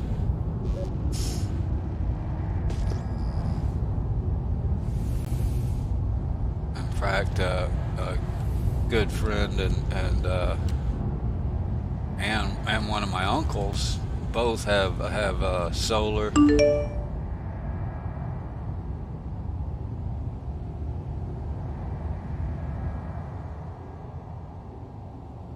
Well, yeah, I agree. I think it ought to be regulation. I think you want to get away. Everybody, we got to get away from oil and everything, but nobody is talking about the one thing that might help us do that, and that's regulation. I think every new home, should be required to have, say, 40% solar. Not 100%, but 40%. Now, for me, putting 40% solar on this house is a big expense. It's 10, 15 grand probably. Time I buy all the components and hook it to the grid. But on the other hand, 10, 15,000 on top of a new home isn't much at all, right? You're not really increasing the cost of that home by very much at all. And it would take a long time, maybe even a generation. But over a generation, if we required new homes to have 40% solar built in, 40, 50 years from now, that would reduce our dependence on coal and oil by 30, 40%. Right there. Yeah, I've had that same exact thought, that they really ought to regulate and require new buildings, new construction to do it. But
I couldn't say about that. I mean, there's so many different ways to finance a home. Do you have floating percentage or fixed interest or adjusted interest or, I don't know all that. I know, yeah, it's going to add to the house, but, the average new home here in Oklahoma is $150,000. That's not the average. That's the lower range. Is $150,000 to $250,000, and in the country where I live, it's around 150. You're hard pressed nowadays to build anything, even if you're doing it yourself. If you do all the contracting and hire the people yourself, you're hard pressed to build a house for less than, I'd say, 70, 80 grand. That's what I came up with when we looked at building a 1,400 square foot house. It was close to 70 grand, and that was on my own property that I own.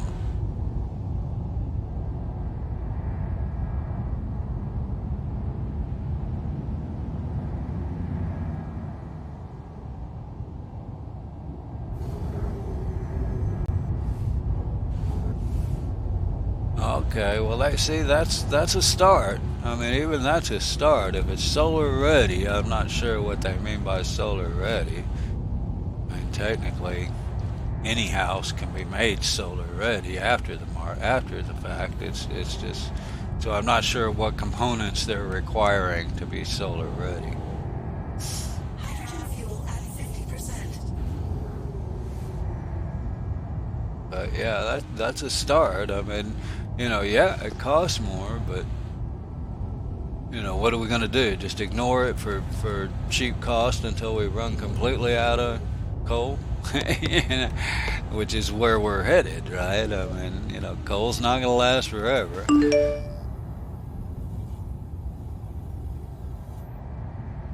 Well, exactly. I'm talking low-end housing, in the country here in Oklahoma.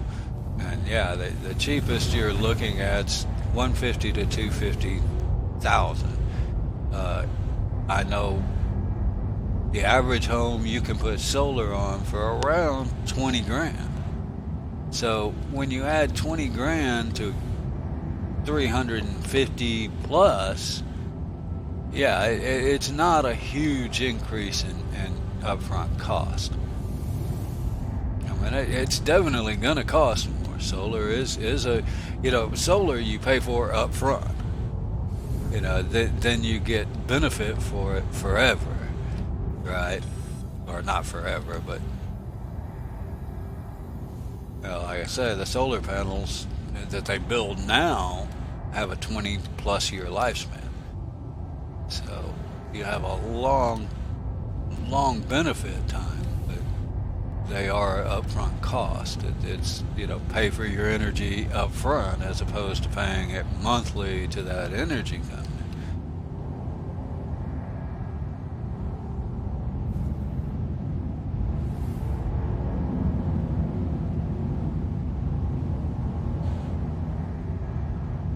So yeah, I like the idea.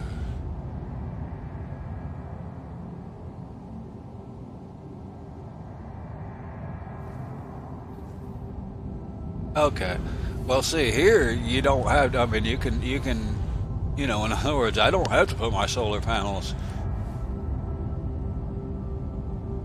Right. Well, okay. Well, I wouldn't be surprised if they've gotten better. I mean, it's been 5, 10 years ago when I researched it. Most of them were 20 years. You could get to 30 years, but they weren't that common 8 years ago when I researched it.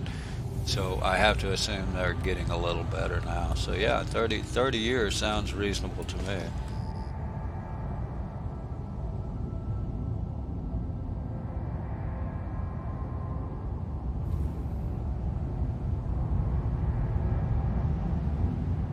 But here in the country, you don't have to mount them on your roof. They make plenty of systems that mount, that are yard mounted. Roofs are the way to go. I mean, that's going to be the best choice, especially when you're looking at crowded areas that don't have yard, and then and or that don't have that have trees and or buildings next to them everywhere. The roof is the way to go. Even where I live, I mean, yeah, I could put it out in the yard on some simple cheap stands, but it's not going to get as much sun as it would on my roof. So, obviously on the roof would be the way to go. I like the idea that they're at least making them solar ready. I mean, that's good on California for doing the first step.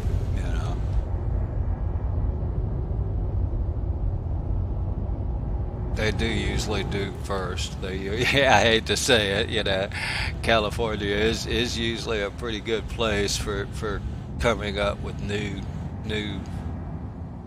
solutions first.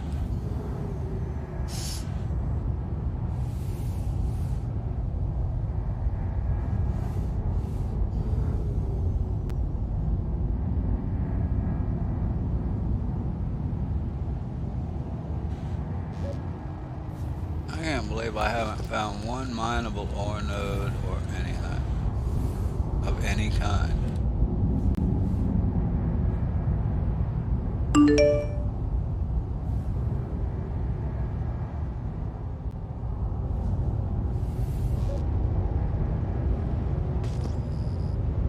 Yeah, and like I say, not only is it unutilized normally, but it also, for solar, it just makes too much sense. It makes perfect sense to put them up high, because then you get out of the trees and out of the neighboring buildings and stuff, so that it'll collect the best amount of sun.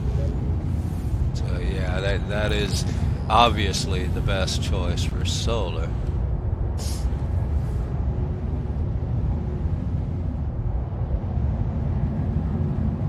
Solar and or, I mean, a lot of people will I mean, when I was researching it, there were a lot of systems that were also sold with just a small windmill to complement the solar. And the idea is if it's not sunny, it's probably windy. Right? So, and I could see where, even a smaller windmill, and that's what they'd sell you this. I mean, the systems that they would sell, whole house systems, almost all invariably included a small windmill.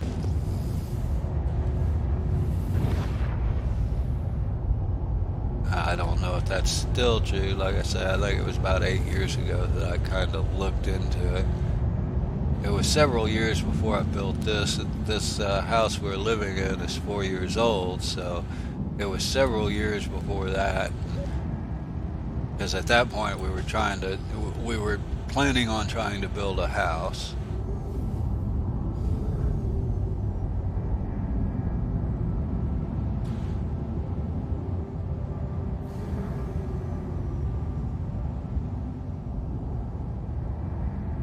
And I know quite a few, not all of them, but certainly probably not even a high percentage, but quite a few of your whole house systems that you could buy back then included a small windmill.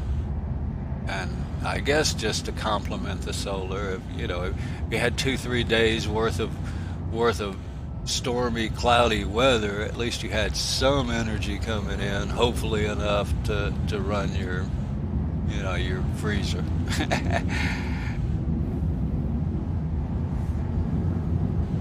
Which I think was the purpose in having the windmill along with the solar. Sure, it looks like it right there, but it's not.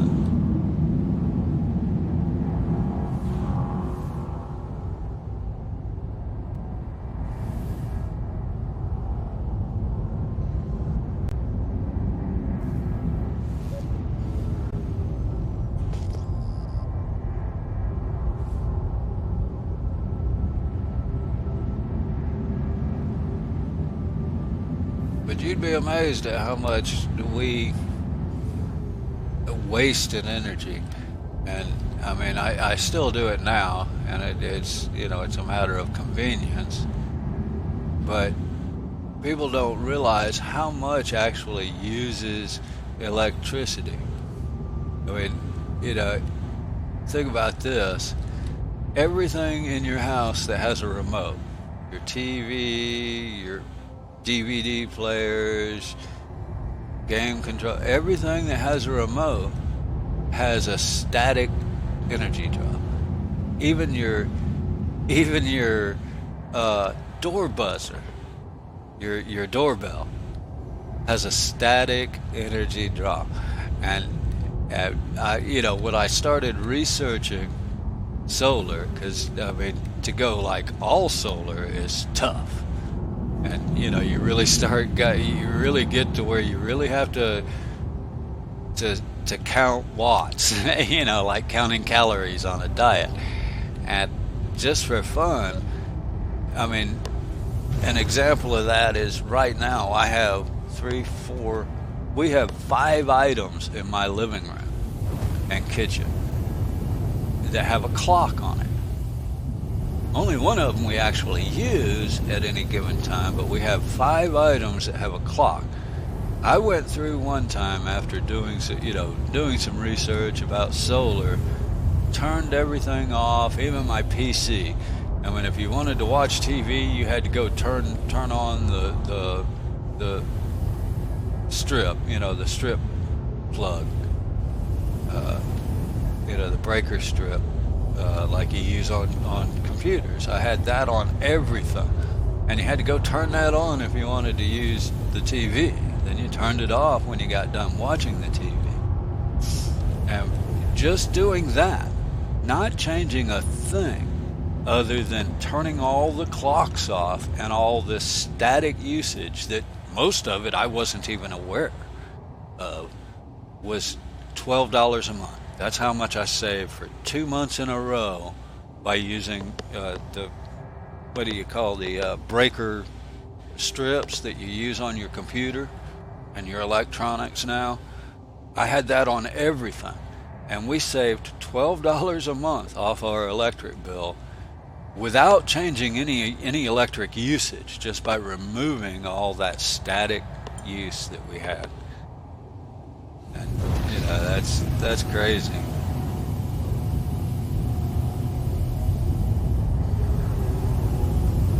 But who wants to plug in and unplug their TV, you know?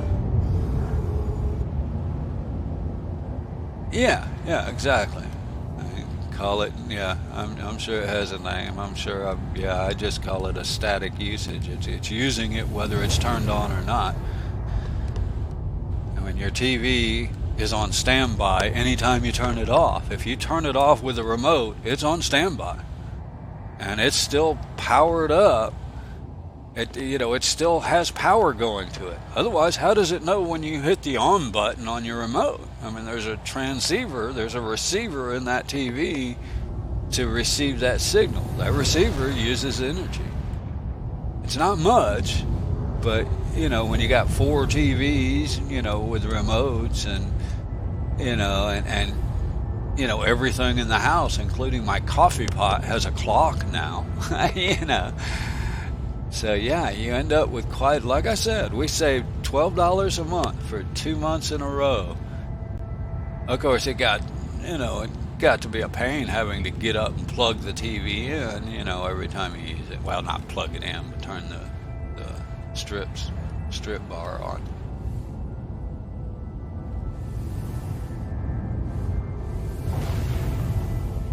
But yeah, we saved just turning off our residual power saved us $12 a month. Of course, the old lady vetoed that. She didn't want to have to get up every time.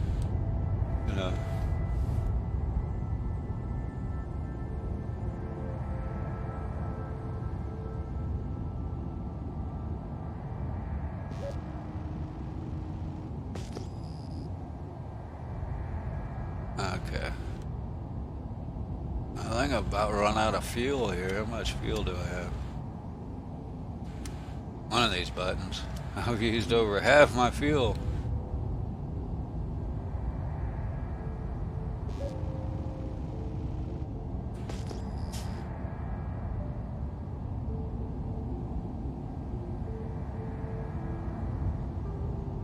I mean, yeah, people talk about, and I'm sure that's, it's probably,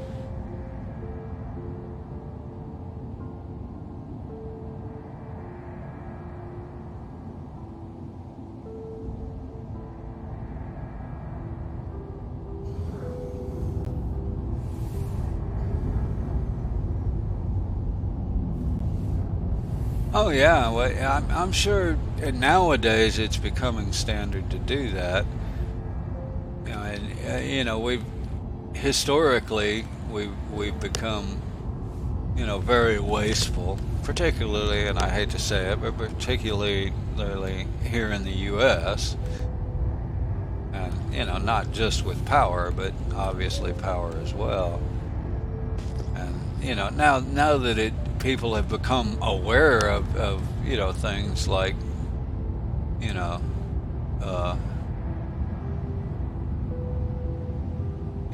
the damage we're doing to the ozone and all that, and ice caps melting and everything else, people have become much more aware of the issues, that it's become more of a frontline thing to reduce usage. Not just because of cost, but for ecological purposes, which is what most people do it for. It's kind of like the people you see driving these Priuses, and they hate it when I talk to them, because they're, I don't use gas, I use electric, and I'm like, right, which you plug into your house that uses coal, to recharge. And they hate it because they think they're being ecologically responsible by buying this high dollar Prius and then going home and plugging it into their home, which uses coal plant to charge it with. The only way that's gonna work is if you put solar panels to charge it with. Otherwise, you're not doing anything. You're just transferring it from the gas station to the energy plant. Your carbon footprint hasn't changed at all.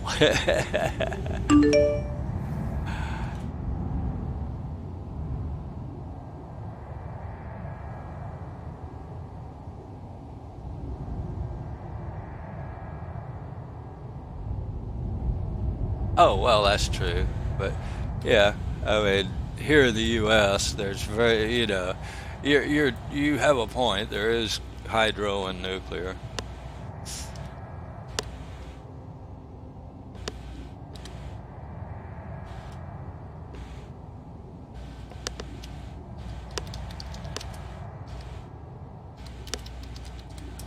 Let's see if I can find one of those charts. There it is, first one.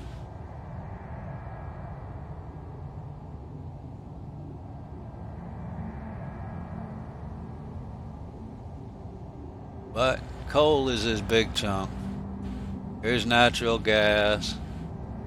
Now nuclear, this is where, and this is sources for electricity 2016. So yeah, here's hydro, is that little bitty blue set pipe. And here's wind. I'm not sure what these two are. Other. Not sure what other means. Oh, biomass and other, I'm not sure. But as you can see, the big chunk, and that's both of these, the purple and this light blue, that's natural gas and coal. And that makes up 67% of the U.S. So, yeah, it sounds good to think we're doing more, but we're not doing near what people think they are.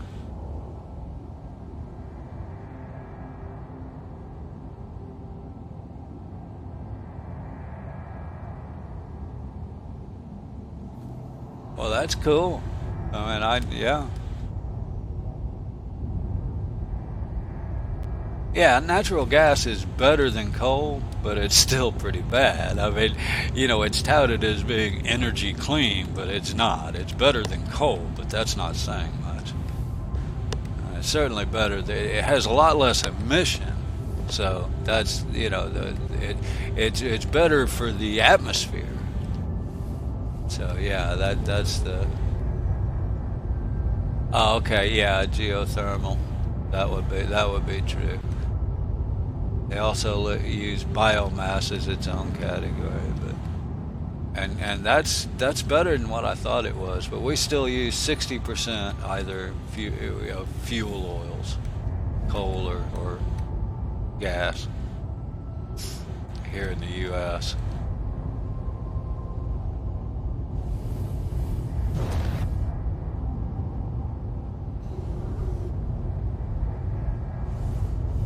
I would love to be off grid, but just like him, it's so expensive to set up that, I mean, nobody can afford it. Only you have to be well off to even set up like that.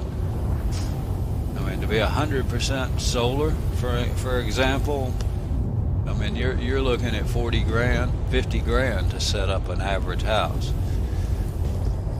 with solar. And that's an upfront cost. And it's great not to have an electric bill, but most people don't have 40, 50 grand that they can throw out there. Which is why not that many people are off grid in a fully functional house like that. I mean, you see, we watch shows, on PBS and everything about, people living off grid and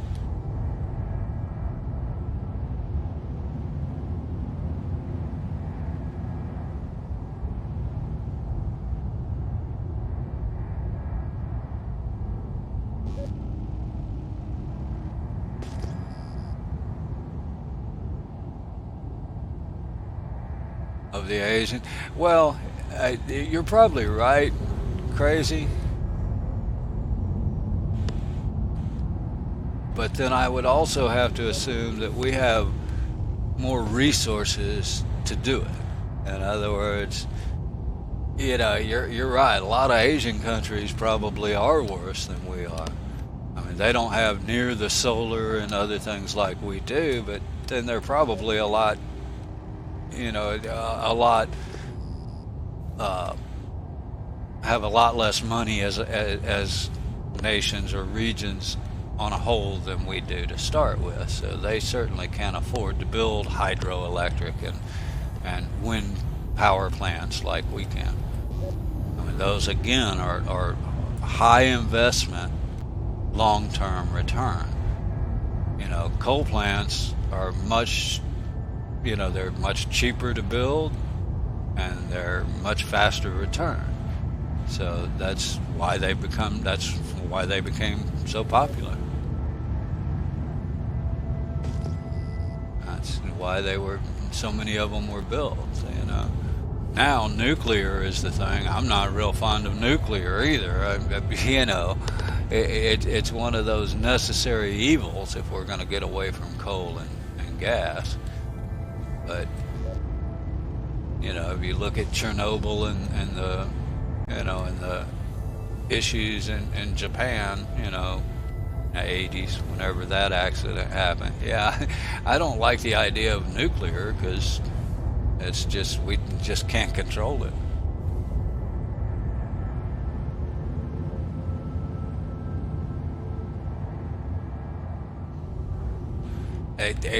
That's exactly what I was. Yeah, that's what I was trying to say, Triton.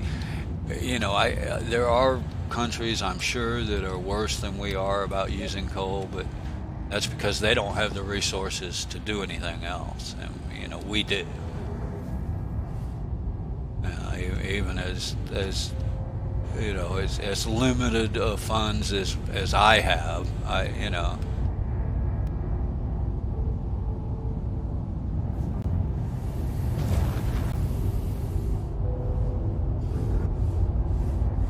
Yeah, I mean that's my only concern about nuclear.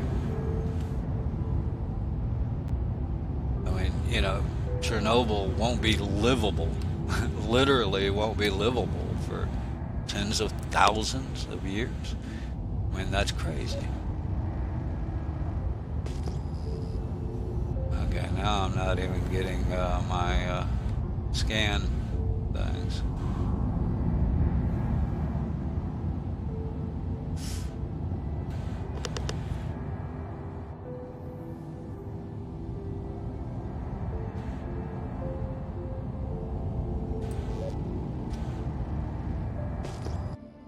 Oh, 30K.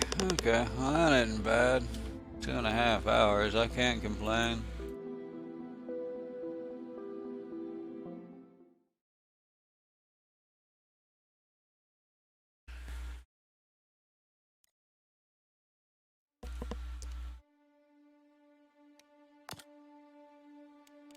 Bad turkey. That's the first time I've seen that in this patch where you had to,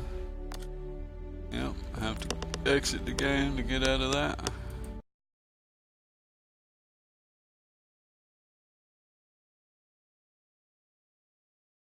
Exactly. I mean, and the waste is hazardous for what's the half-life of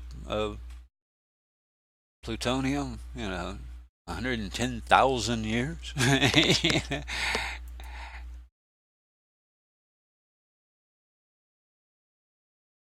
It's crazy. And and of course the corporate policy is, oh well, it can't happen. We fixed it. And the one thing I've come to realize about mistakes or accidents is they always happen in a different way. You don't get the exact same two accidents twice in a row. It's always something different that causes them. And I mean, but to think that right now, for instance, we've thrown hundreds of thousands of barrels with nuclear waste in them in the ocean. We've put them in a steel barrel with concrete inside of it and dropped them in the ocean. The barrel and the concrete's expected to last 300 years. Who cares, right? That'll work.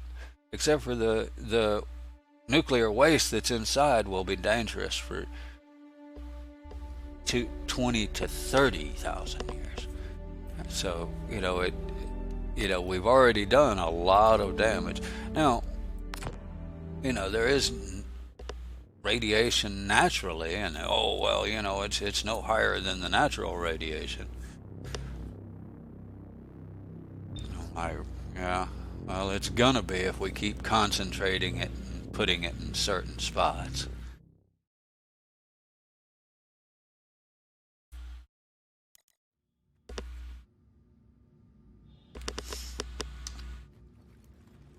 But unfortunately, that's the one so-called clean fuel that doesn't do any immediate damage to our atmosphere or our ecology.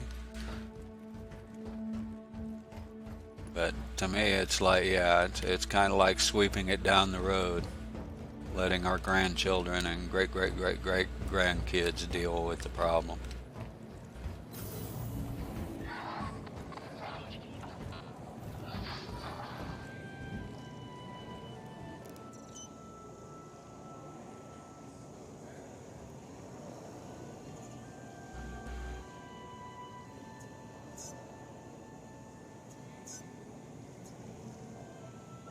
Now that pretty much is the corporate line, right?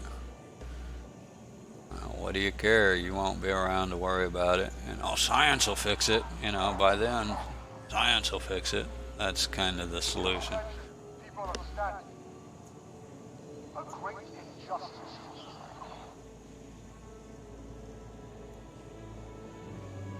Well, that turned out to be, let's just go ahead and expedite that and do some fun mining. I'll go to Daymar.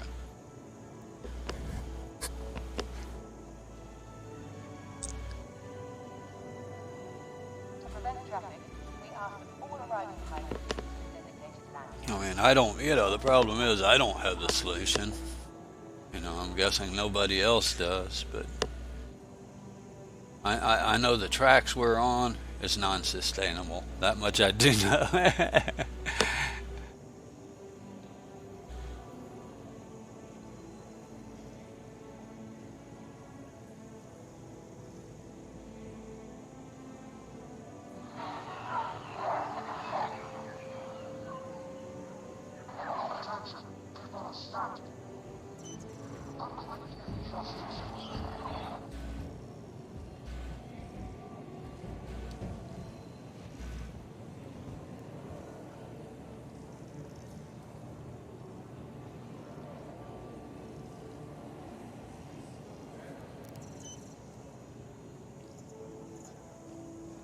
A reminder that vehicles left unattended on launch platforms will be returned to storage.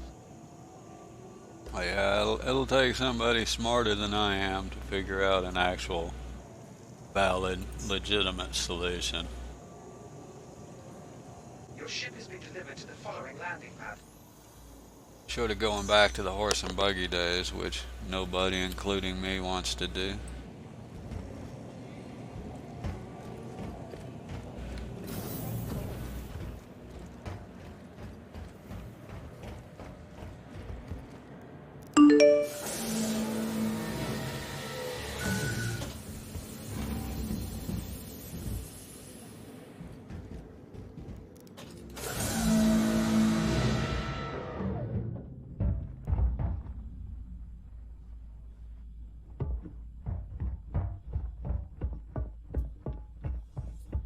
Well, I agree with you, but only in as far as the people that can afford it don't want it because they probably make money because of the status quo. And the people that can afford it are the ones that might be willing to give up something to do it.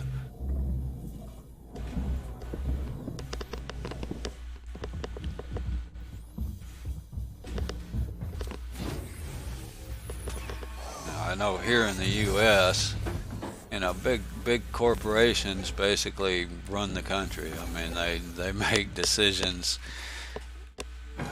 I remember, which is getting into politics.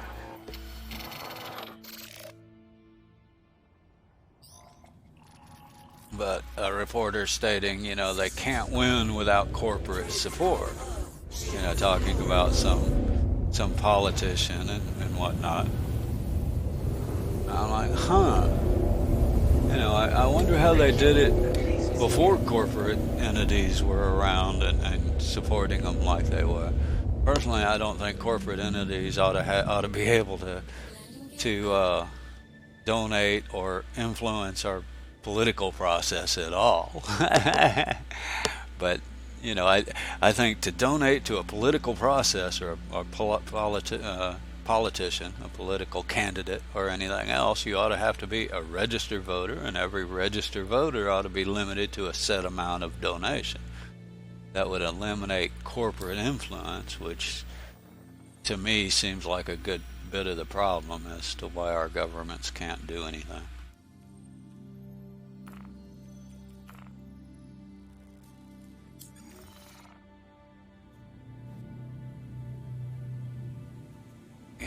You're not going to get any laws passed without corporate support in today's society.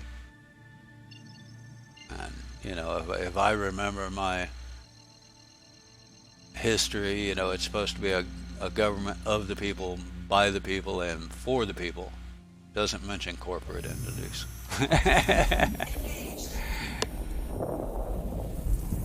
And right now, I'm just not so sure that's true anymore.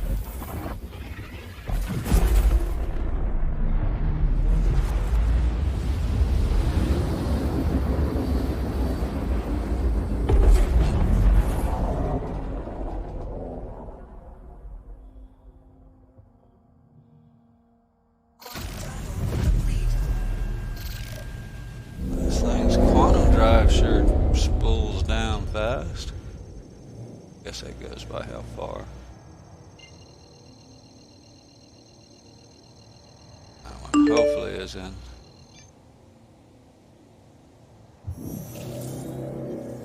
Quantum travel engaged.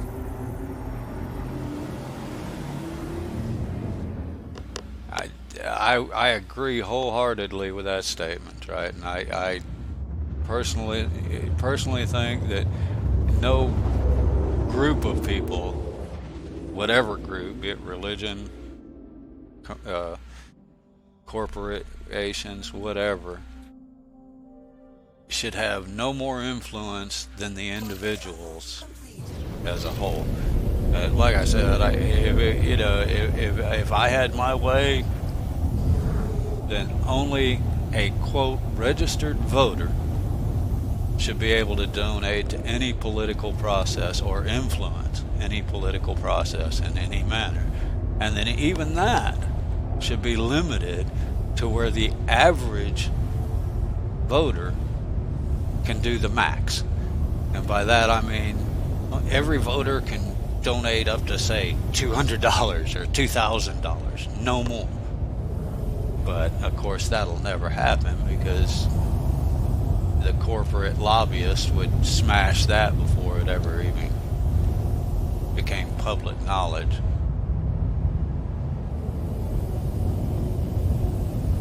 Right now I feel like, and I don't mean to be anti-American, but I feel like corporations have more influence than we do. Sure, you vote on the politicians, the political candidates, but then they pick the candidates. It's all that money and influence that actually picks the candidates. So, you get a choice. You get to choose between, bad and, evil or worse evil. You don't, But I'm sure that's a. Some people might consider that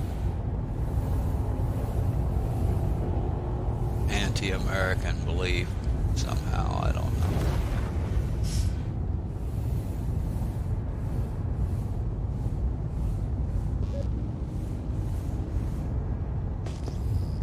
I believe we have the best political system. I just believe it's corrupted by money, as you point out.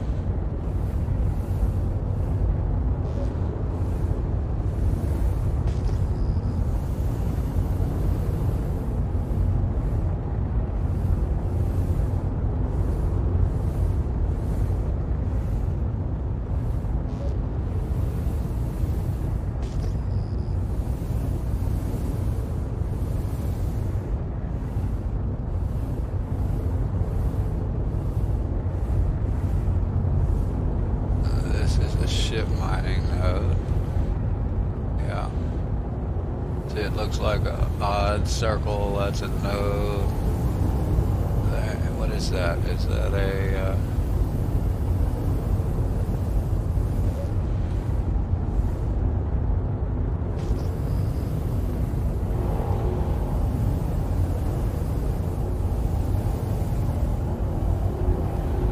another ship mining node. I believe they have reduced the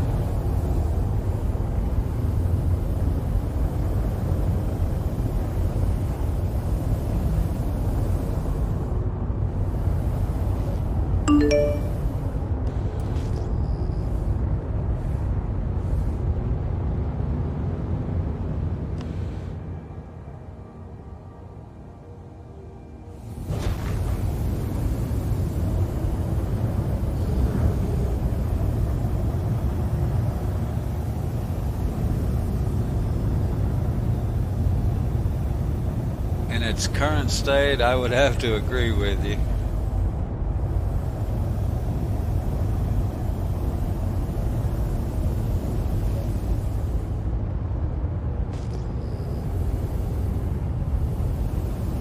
And they've convinced people that that's the way it has to be. That's what gets me.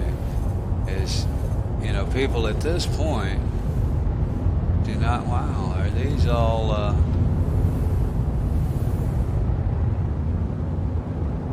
Wow. It would appear. Yeah, but it's ship mining. I'm looking for hand mining. Wonder what it is. This is somebody already broke up. So I'm guessing that's not a good rock.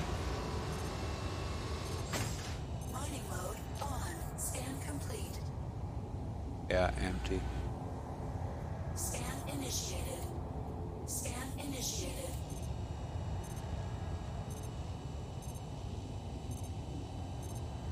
Scan complete. Extraction mode on.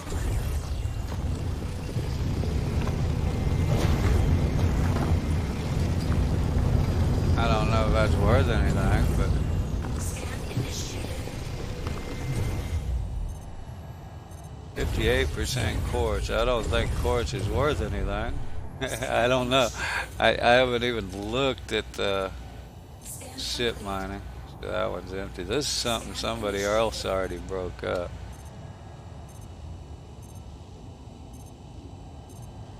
Scan complete. Why not?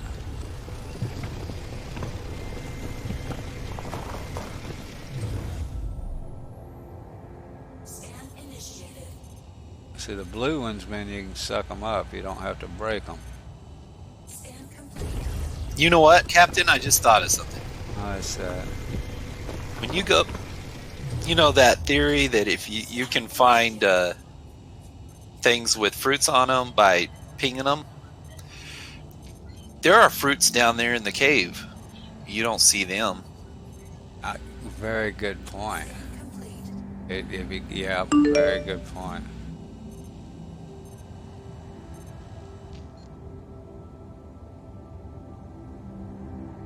Yeah, that's what I expect. I know copper is not a good one, so I'm gonna skip that one. 6% quartz though. I know my biggest issue with mining isn't that I don't make enough, it's that you don't make anything off of the extras. 46% is not extras. But yeah, this one might be somebody busted it because it was a good rock and then Scan complete. they were already full though. Scan initiated. So, Yeah. is there a mechanic that they're going to put in the game that's going to let us get rid of a lot of the dirt, the extra dirt or whatever that we get? Well, the refining is that's the refining process. But I'm guessing that's only going to be that one ship that has the refining ability. Otherwise, we'll have to take it to a refiner and pay them to refine it and then sell it. So basically, the Orion has the refiner on it. So Right. that's the big bad boy, right?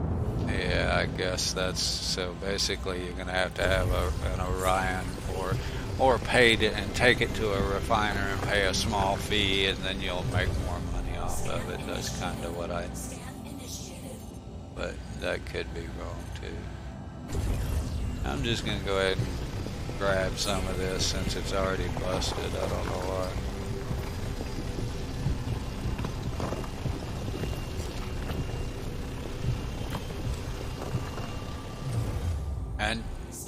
And you know, I have heard they'll have refineries where you can take your stuff to, but I don't know what the profit difference might be with that, you know, if you'll make enough. But I haven't found any of the others, which is odd because I couldn't go anywhere. Let's see. Slow this boat down.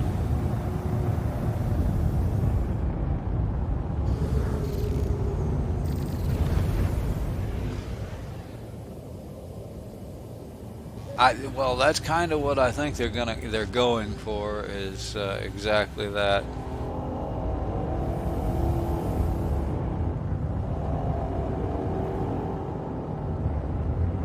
Right, and they're going to have it where you either can, you know, take it to somebody's Orion and refine it for maybe fuel cost. I have to assume at this point, crazy that when they were saying density, they were talking about the amount of nodes rather than the density of each node. Because the last time I tried mining here was before that patch, and yeah, I'd have already found a dozen of those hand mineable nodes.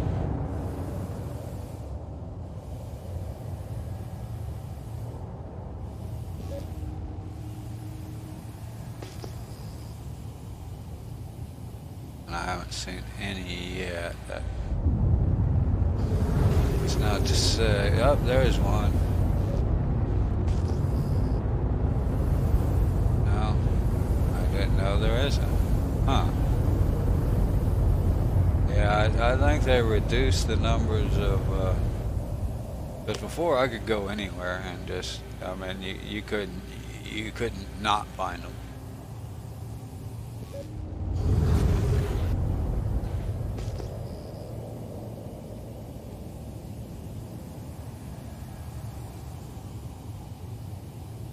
I was afraid of that, and I have to admit that it was too easy. But now it's one of those I think they might have swung too far in the opposite direction.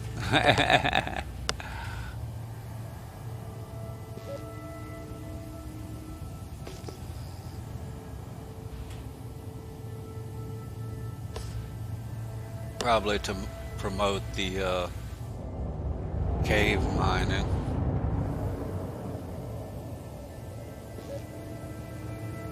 Supposedly you could also find hand minables in the asteroids, but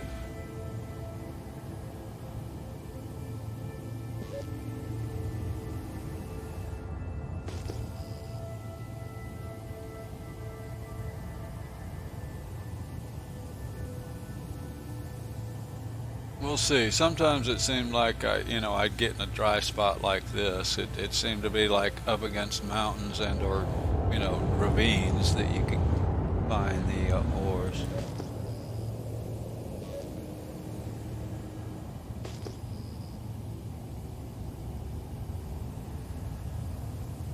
And those look like hand minables.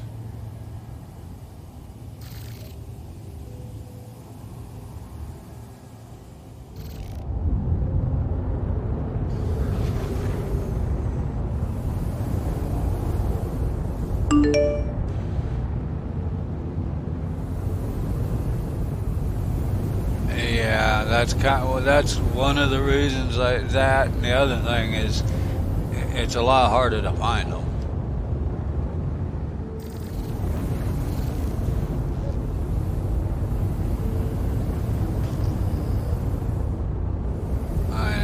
It's hard enough to find them on a 2D surface like the planet surface, and a 3D atmosphere.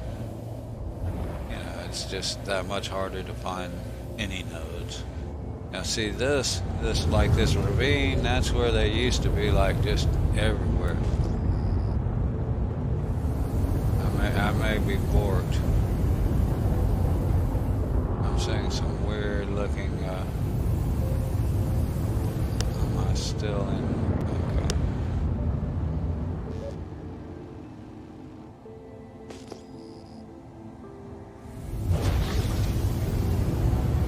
My scanner doesn't look right, so I may be bored too.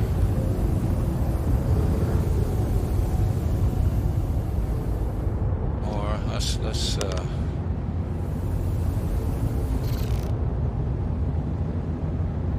stop, get out.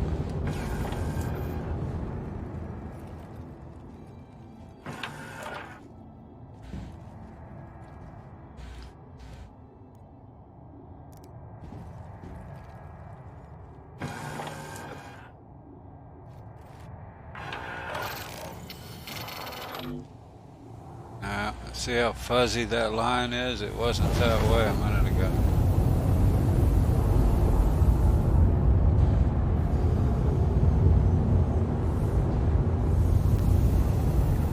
Get lower down, maybe that'll help. Yeah, it's not going out in a circle, it's going out left to right. I think so. You know what? Those are supposed to be working better. This looks like a good spot. I believe this is a good spot for it if they're working. Landing successful. Shield off.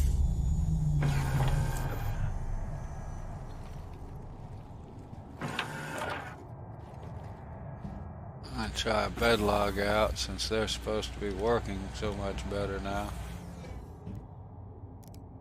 Oh.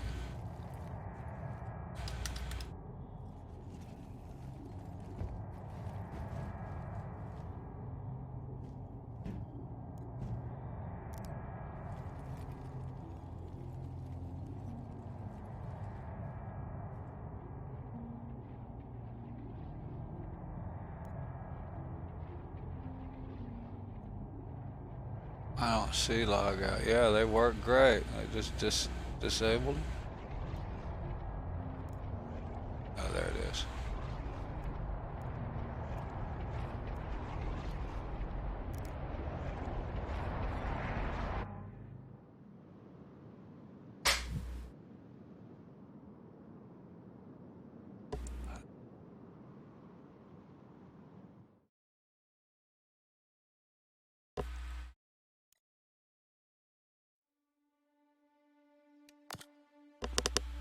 Yeah, you have a good point there, Jabu. Because you seem like you'd see those. Of course, they could just been covered up with all the other icons and not noticed them. But yeah, I didn't notice anything like that. So, let's see if this works. Somebody was trying to give me a private call, but.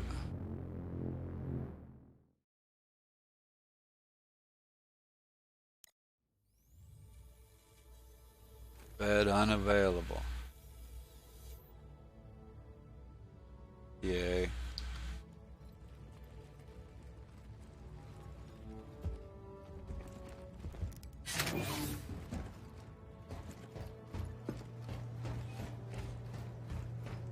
Pretty sure I saw in the notes the beds were supposed to be more consistent.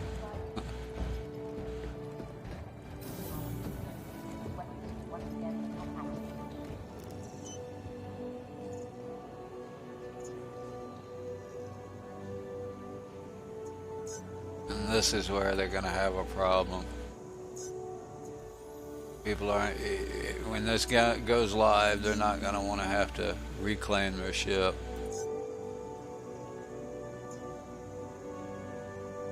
A reminder that vehicles left unattended Especially if it costs them something more than just time.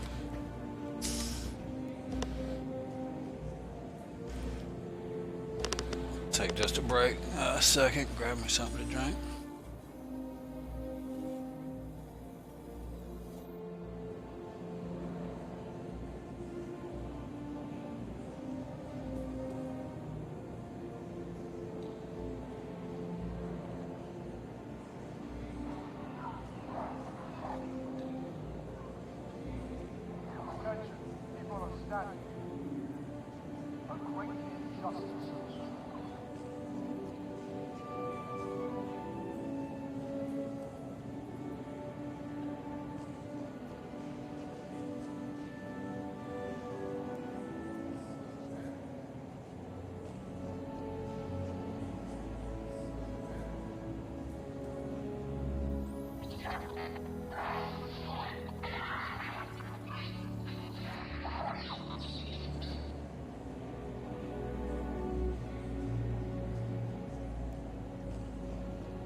To prevent traffic, we ask all arriving pilots to land. Launch platform departing Tuesday.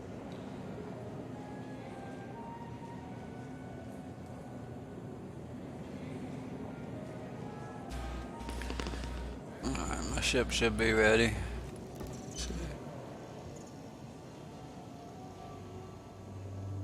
Yeah, let's try that again. I want to verify for sure whether or not that's the they've reduced the number of them, because that's what it looks like to me. Unless that was just a glitch. I mean, they were, I would agree, they were overly abundant.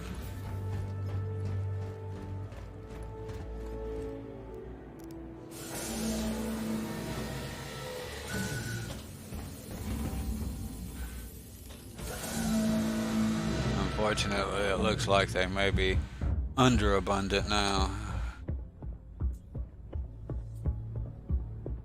I don't know why they can't seem to make adjustments without swinging hard left or hard right, you know.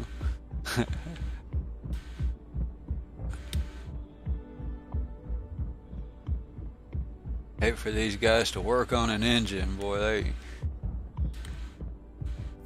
adjust stuff that much on an engine, it won't run.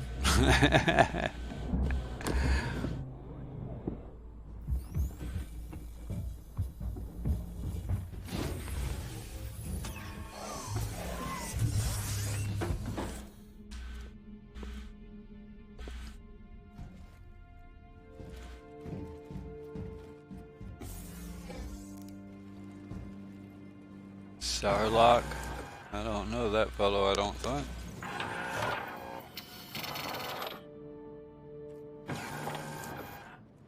Ah, wrong button.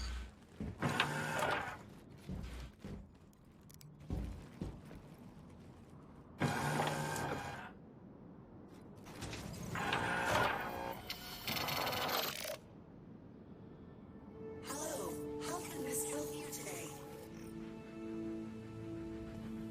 Training power low. Shields power low. Launch sequence complete.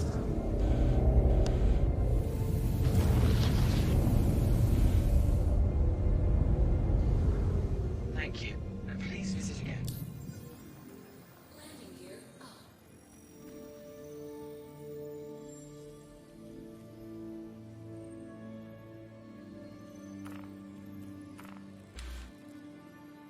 I'll go right back to that same outpost I normally started on before, so that'll be a better test.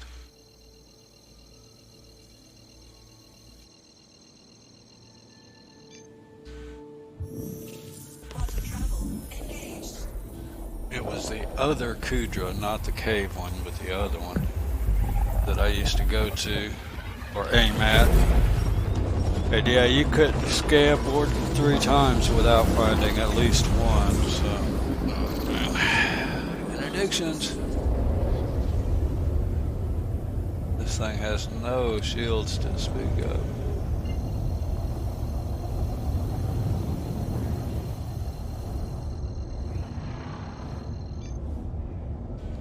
Quantum travel engaged.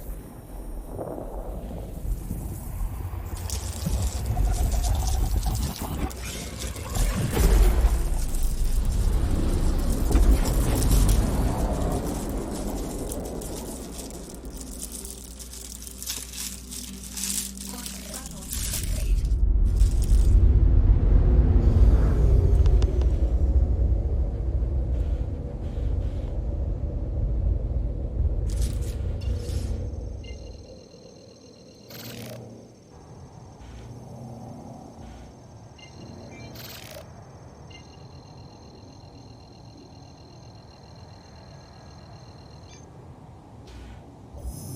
Quantum travel engaged. Contact received.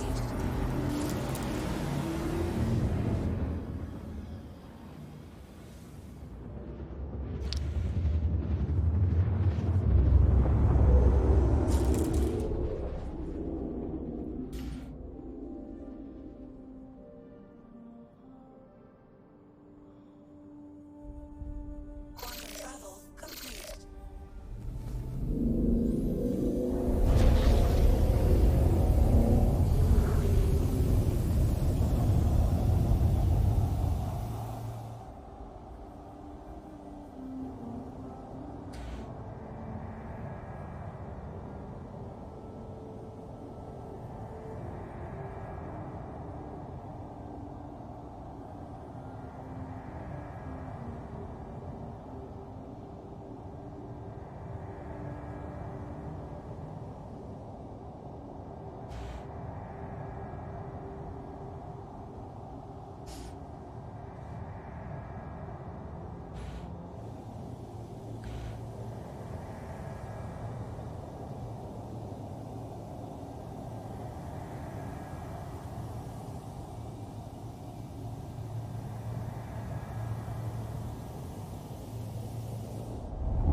Yeah, maybe it was just where I was at, because I'm sure getting a lot more pings here.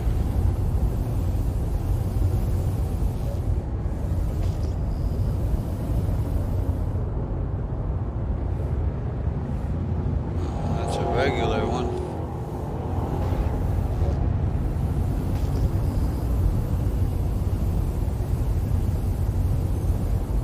Yeah, another regular one. Huh.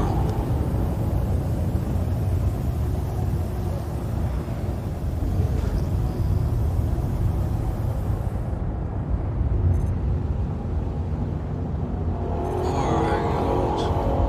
Huh.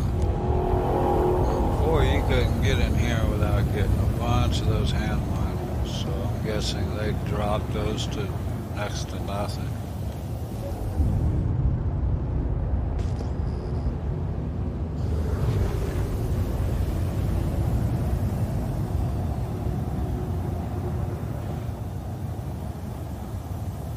Well, so much for mining on the surface for hand animals. I guess they took that out. Never mind, we don't need a hand scanner.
reduced it or just removed it, to be honest.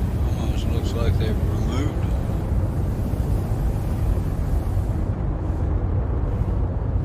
Oh, hey, I found one finally. Alright. Hey.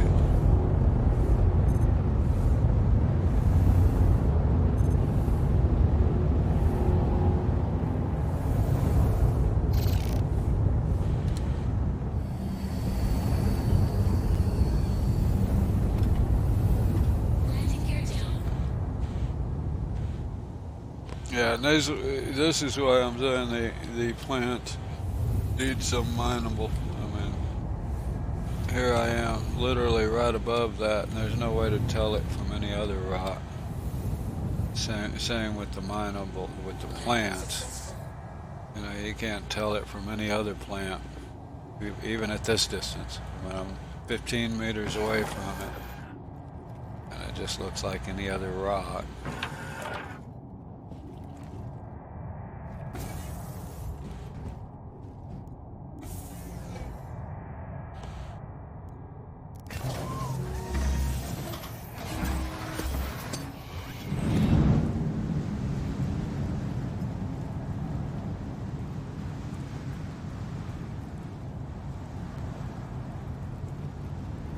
Well, they both look mineable. Let's see.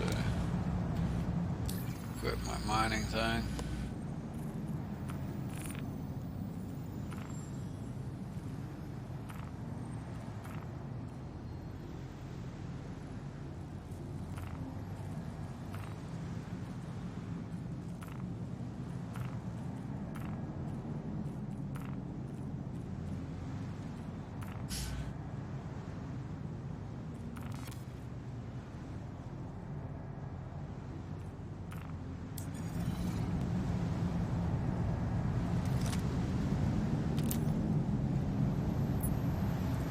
Titanite, that's a good deal.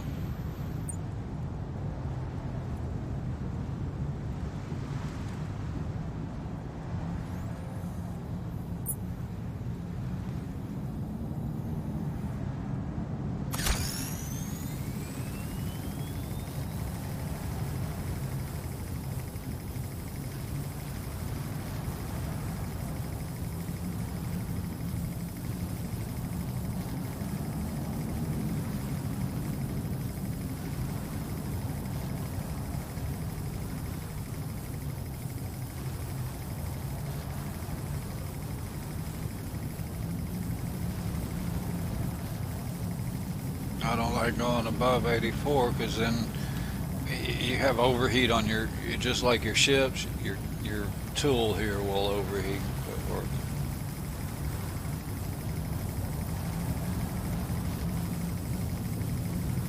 at 84 the number becomes red. I'm guessing that's when it'll easily overheat.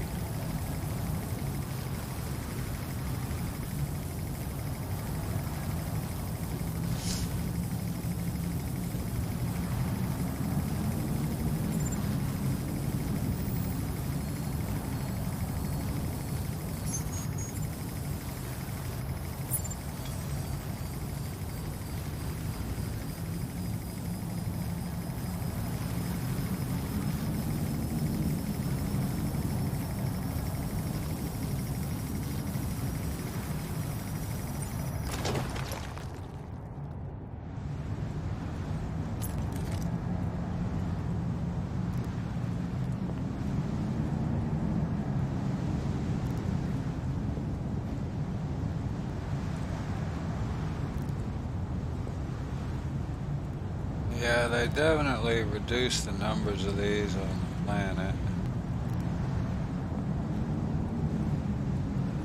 But I'm not surprised.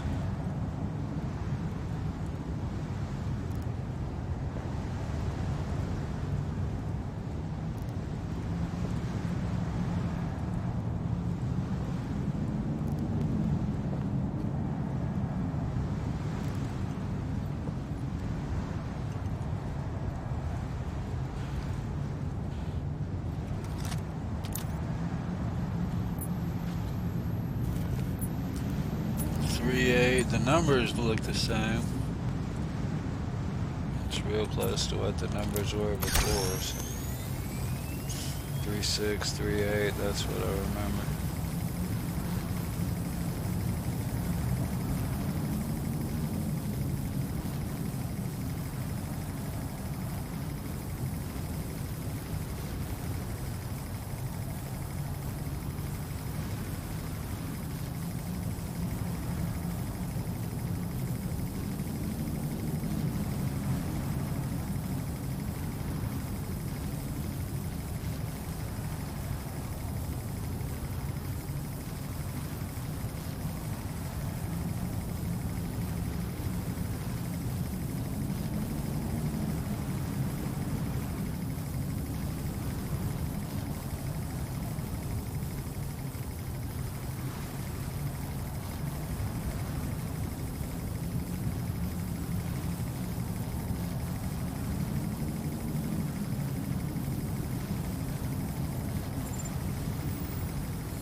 So it definitely got a lot harder to find them on the planet.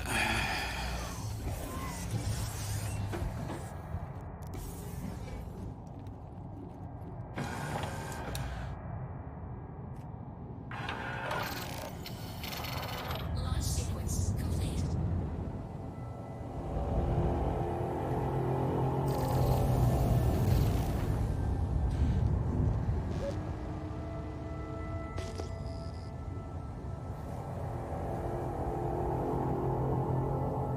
That's what, see, they still show, even though I've done them, which I'm not fond of, because you tend to chase them.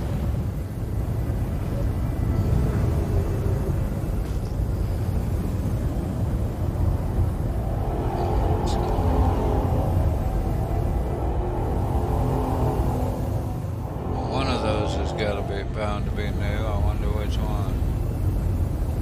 Let's see.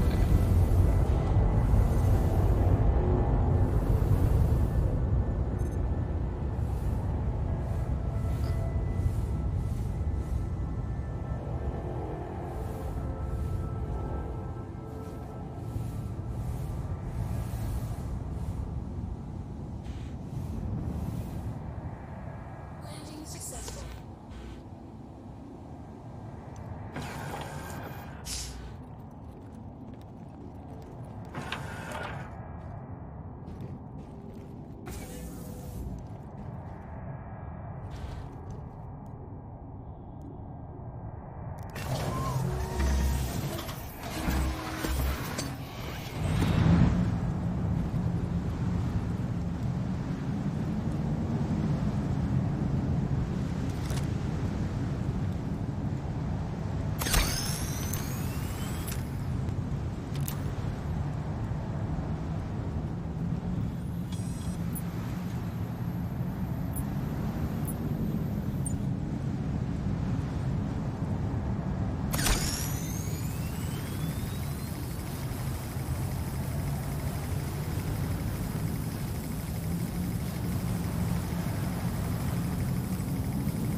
wonder if that works. I'm gonna try that again.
.3. So that should be a little more stable, maybe.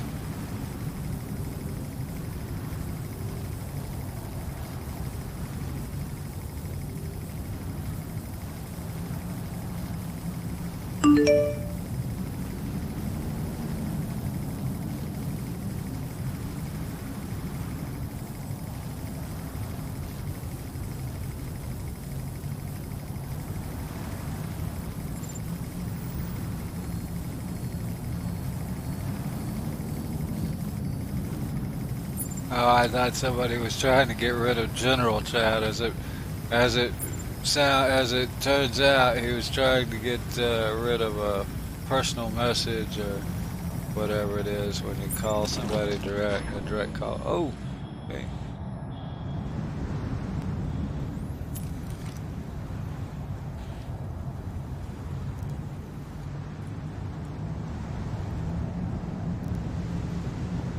And it was the same guy that tried to PM me, and I didn't answer. I told him I don't answer PMs because it gives you stuck. He's trying to figure out how to get rid of that personal message window. Yep, you're stuck with that until relog.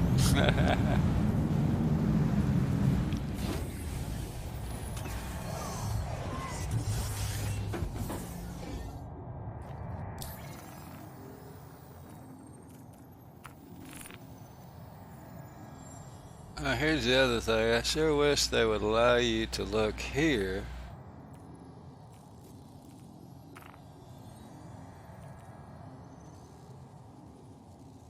And see your auras. I guess that's only... Well, can I get it? There it is. Got 31, so that's a pretty good chunk.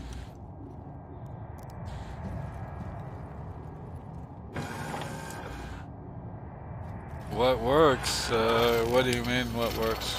I thought you were talking about what I was talking in chat there. Launch sequence is complete.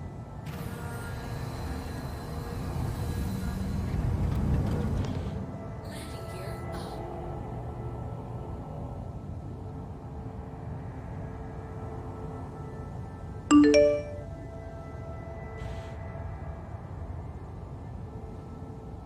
Yeah, that's what y'all were, Jabu was telling me, that he finally finished one. I was like, how cool.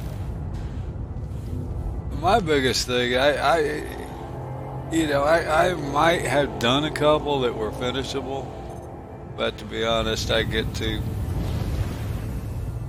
just too impatient to run around that cave for 2 hours looking at every nook and cranny.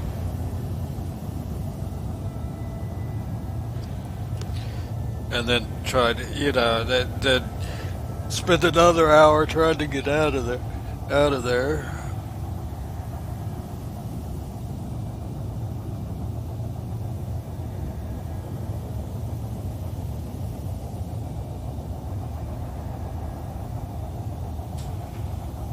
I mean, I would like to finish one time. So good on Jabu for finally getting one done.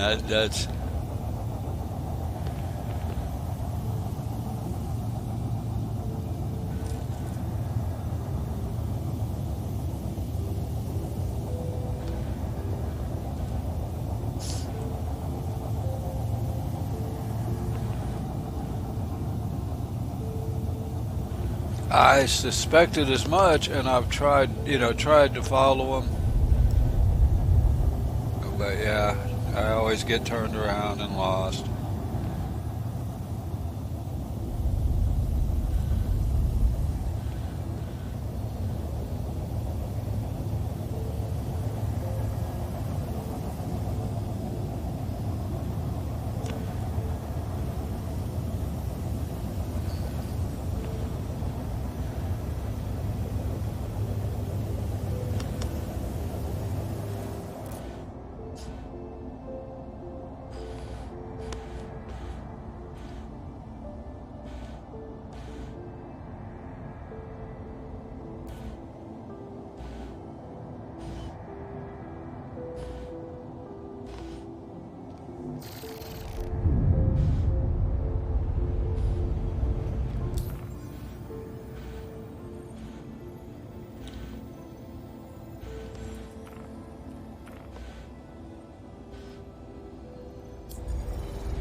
Wow. Look at the green arrow up there. It's supposed to point to this. And it's moving. Wow.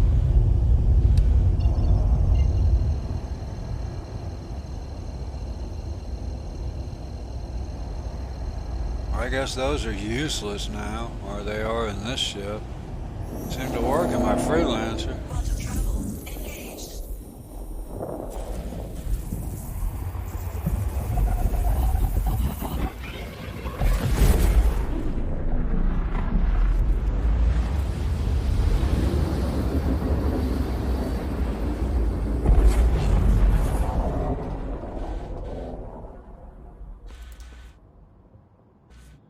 Quantum travel complete.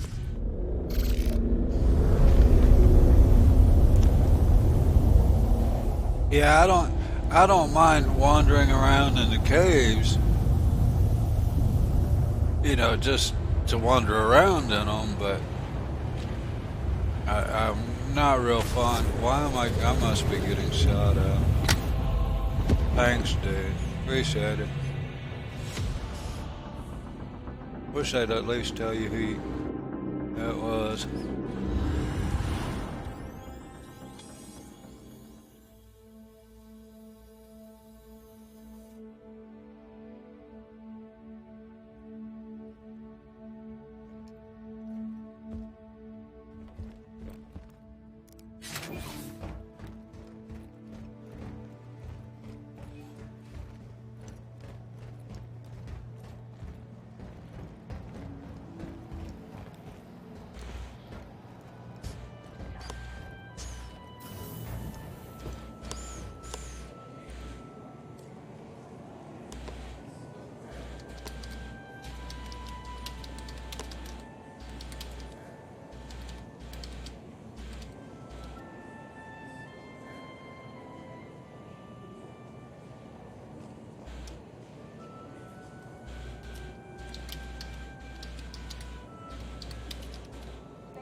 Join the ship share program today.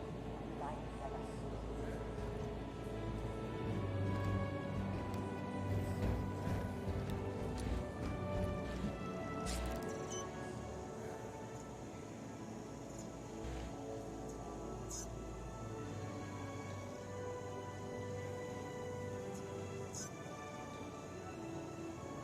Convenience, our automated ship organization system handles storage of all vehicles.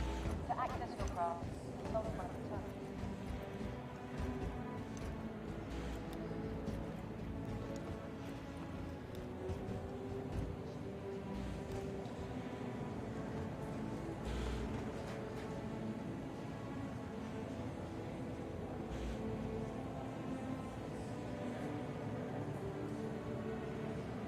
This station is a proud member of the ship's share program. Currently traveling with stage line 7.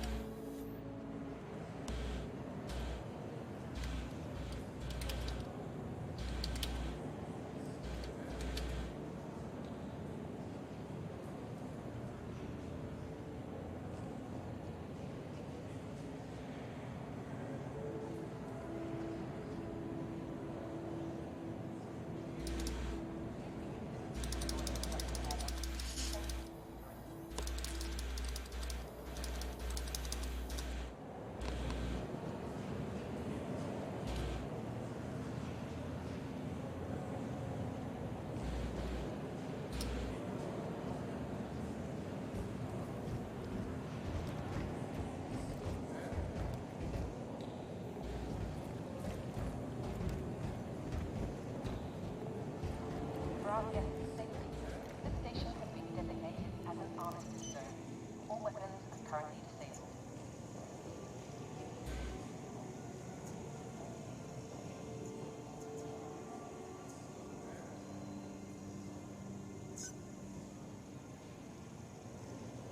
Your ship has been delivered to the following landing pad.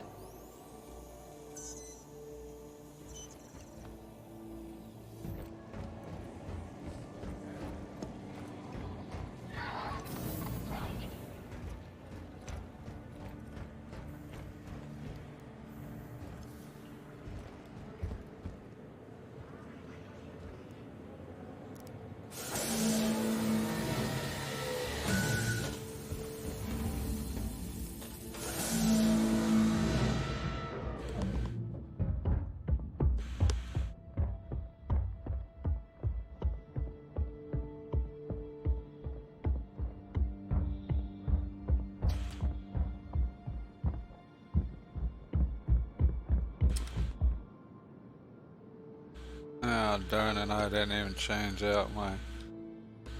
I should have changed out my thing. At least I could have kept that, huh?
Gosh. Wrong button again. There should be some way to exit out of this.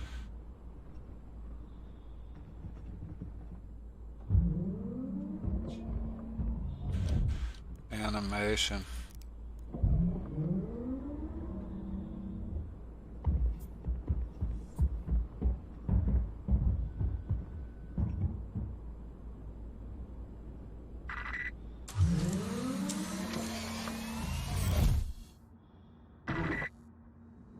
Anvil Aerospace, all systems online.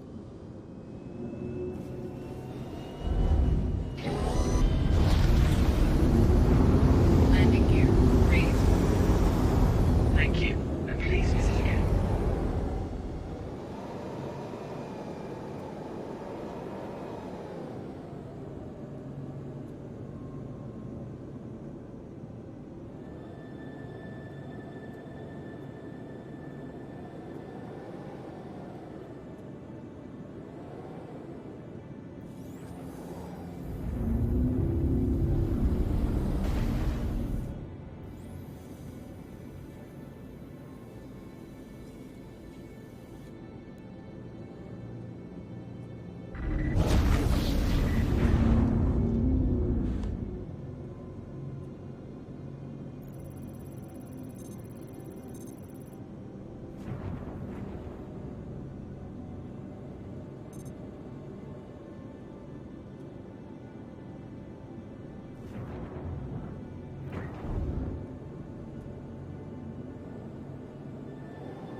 Attention.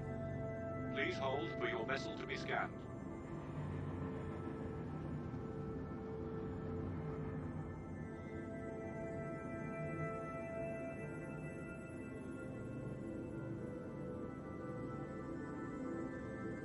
Okay, thanks.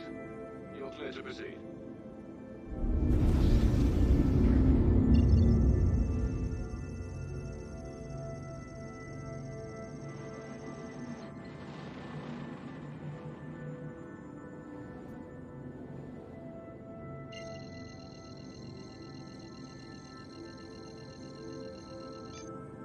Quantum drive is now on.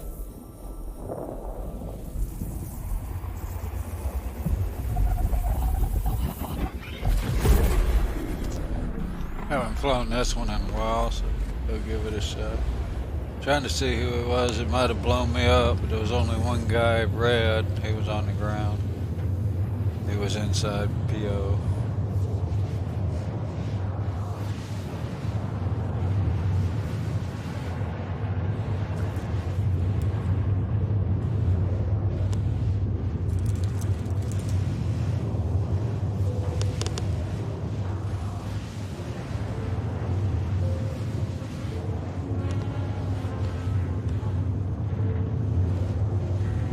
In a Warden, which I'd probably lose against in this anyway, but or a Sentinel, my bad, Sentinel.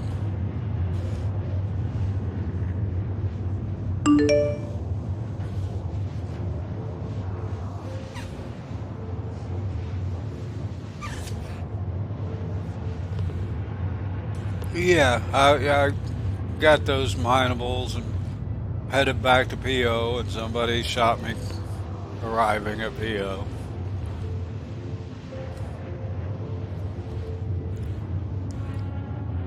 And the Prospector seems like it's got horrid shields now. That the shields don't last for shit anymore.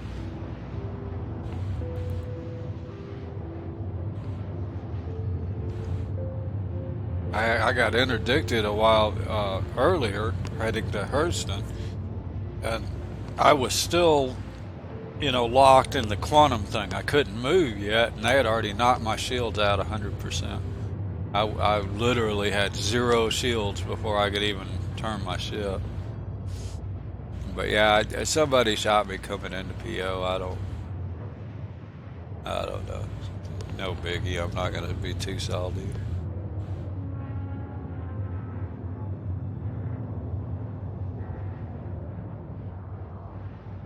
I did ride in there. It's pretty sad. Shoot a Prospector. Not exactly, or what did I say? Not much of a challenge.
But on the other hand, I can't say I haven't done it. Shot at people just for the hell of it, so not gonna be too salty.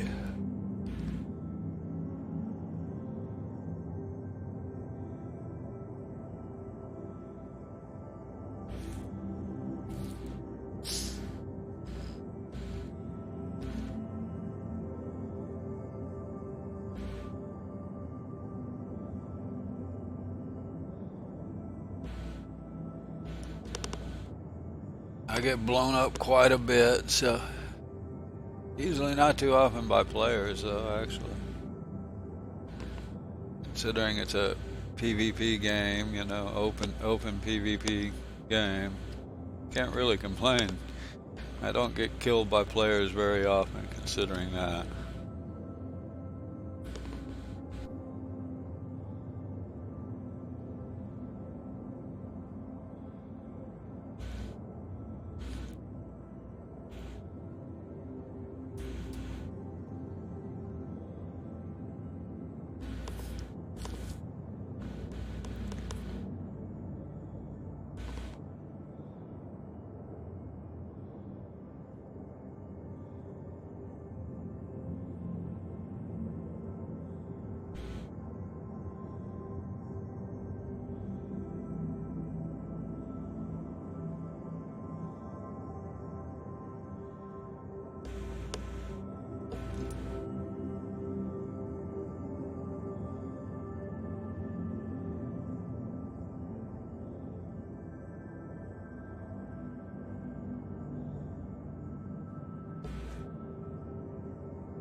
Go back to doing what I tend to like to do, the bounties.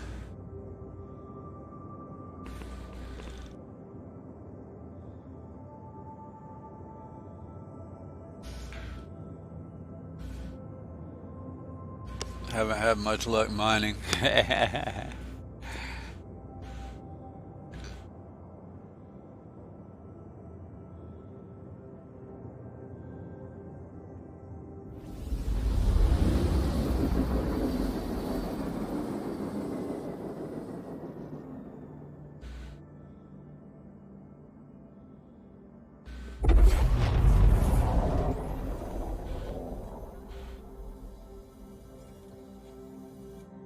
Quantum drive is now up.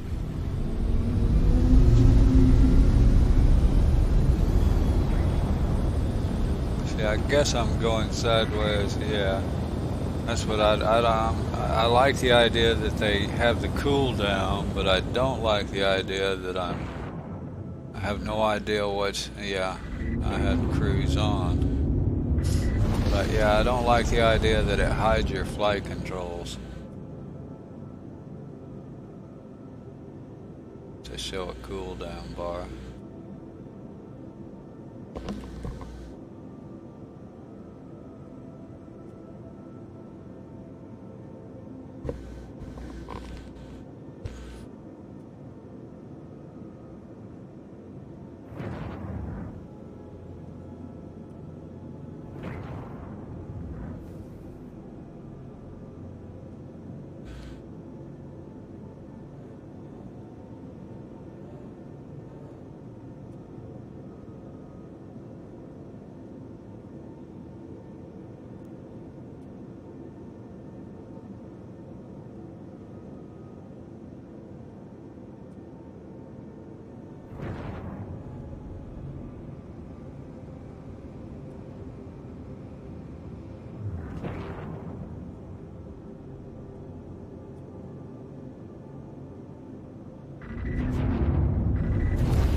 Watch this be something huge.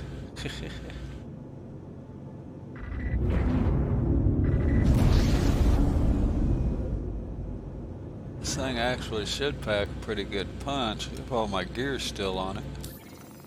So I should have looked before I grabbed it, huh? Oh yeah.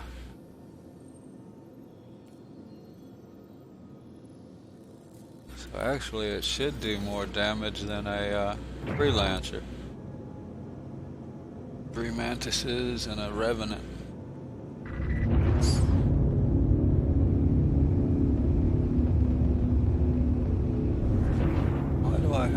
because of the one turret gun.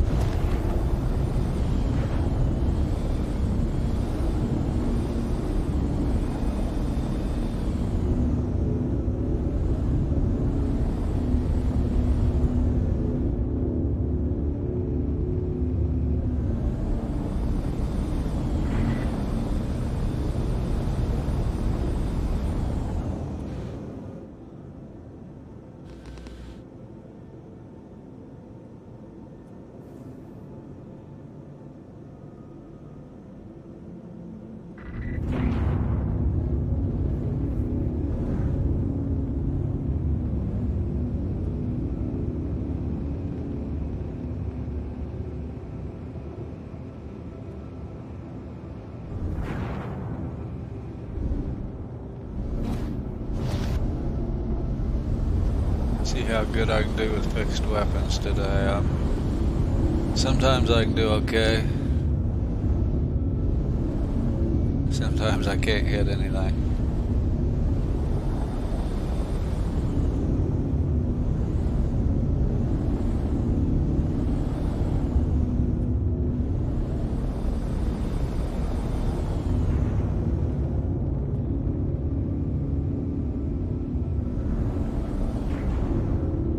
Okay.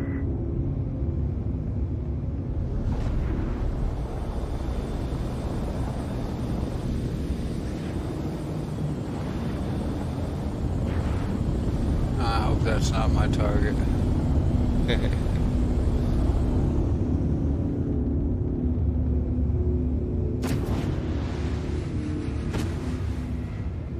Of course he is. Buccaneer. Okay. No, maybe not. Target hit.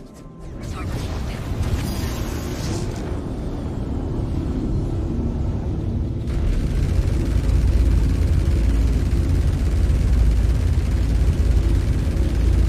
Target destroyed.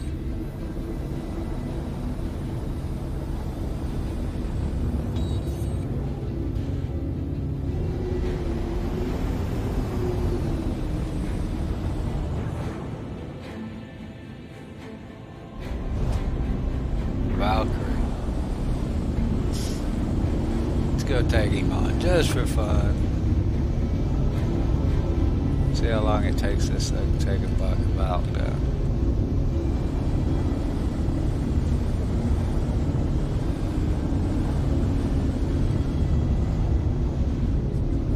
Overkill.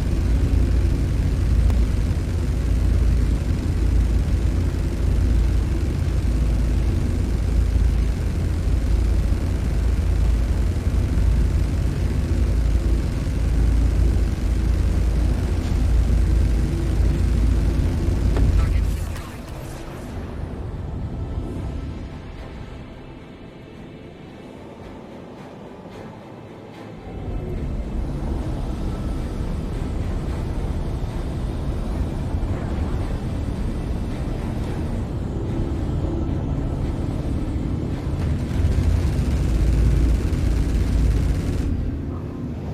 These things are hard to hit.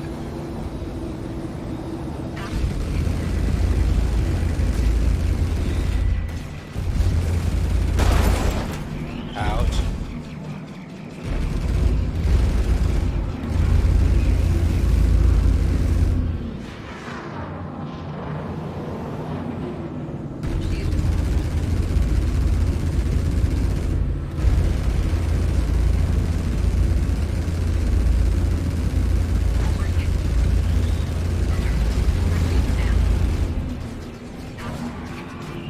Dang, that Buccaneer's tearing me up.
Well, darn, I was sure hoping to get a release to live for this today. I was really hoping to get interrupted and have to update to live. Not yet. Let's see.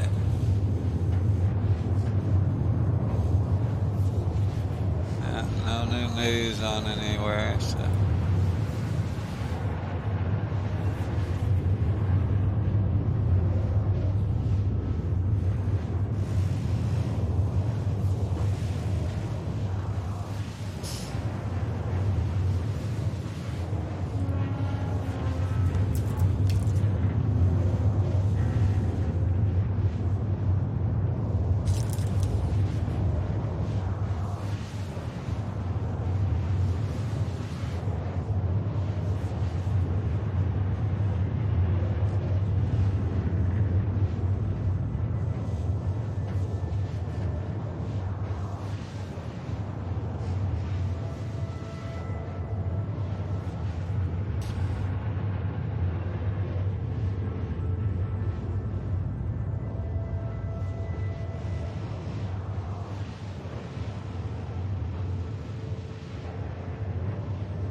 Yeah, I'll have to try that mine, the caves. Check out the. I mean, I seemed like I saw the purple lights and had the same thing. That obviously they're a little different than the other lights. So it makes sense that they lead you to the corpse, but.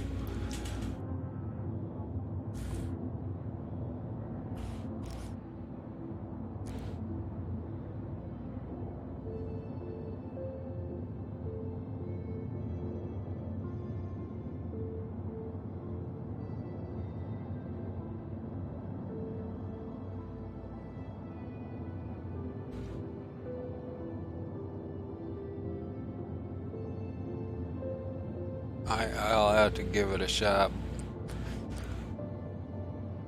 I think I found the corpse in one of them when I had it early on, but I'm pretty sure it wasn't working at that time. Didn't work.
Can't believe all that I blew up a Cutlass and a Valkyrie, and then the Buccaneer is what did damage to. Just can't hit those things with fixed weapons. They're hard to hit. I will say they're not as bad as they used to be. They don't dance around as bad as they did at one point. I think in 3.0 to 3.3, somewhere in there, they really danced around hard. Are you on the same server? On the same. From where you got blown up? Oh yeah. I don't know who it was though.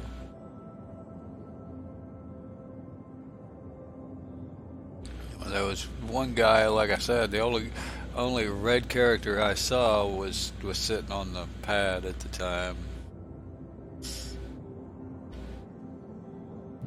Can you please add my name to your list? I said V.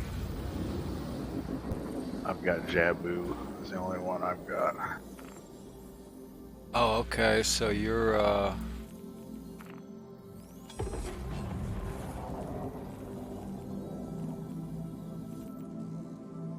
do I not have you?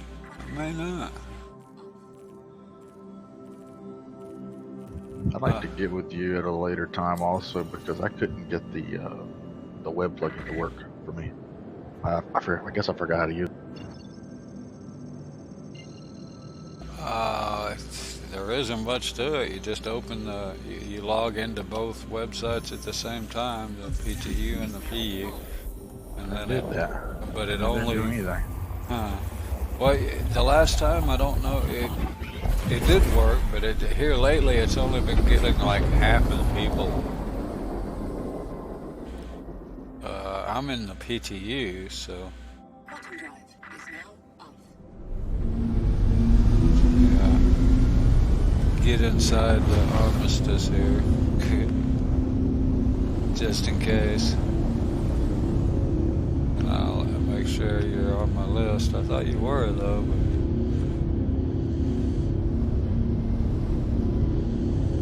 But maybe not this last patch.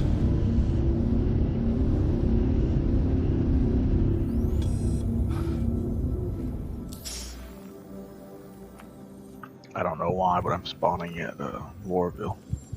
Yeah, there you are. You're on my list.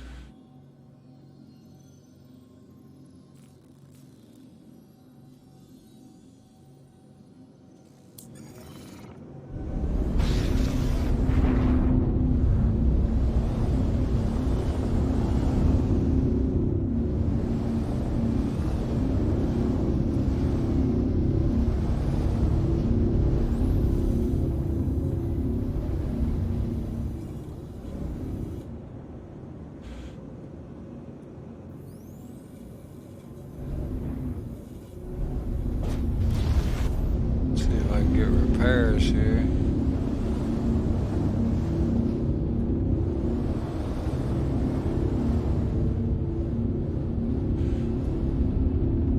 I don't always have greatest of luck here.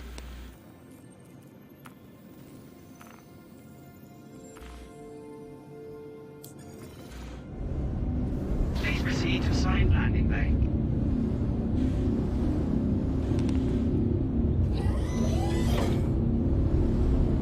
Landing gear deployed.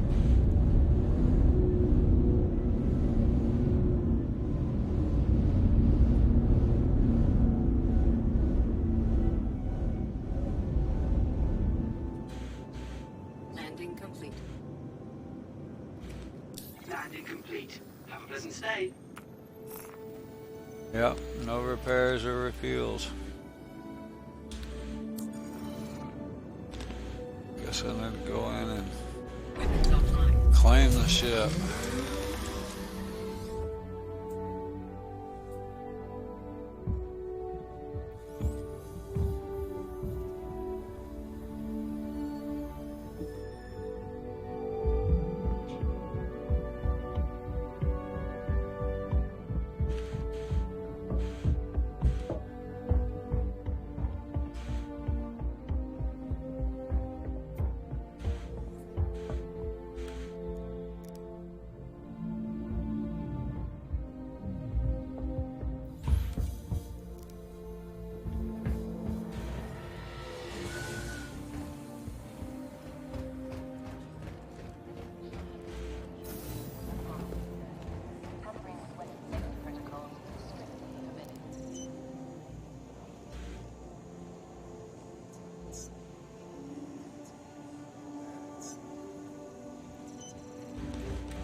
Lorville, you say? I'm heading that way. Alright, well, I'm gonna take a break for a minute and I'll be right back.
Sister. A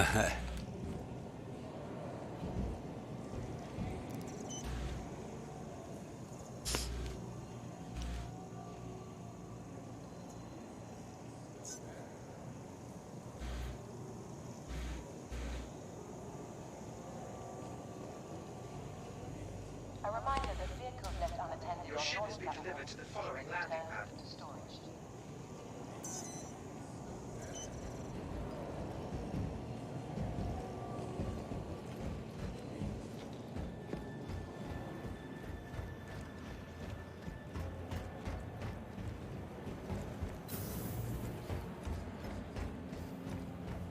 For some reason I feel like I'm going to the wrong pad.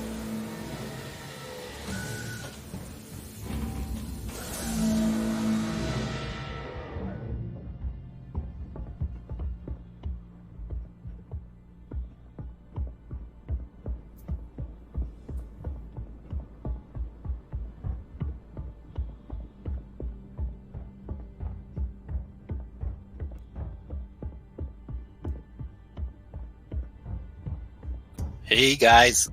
Hey, Jabu.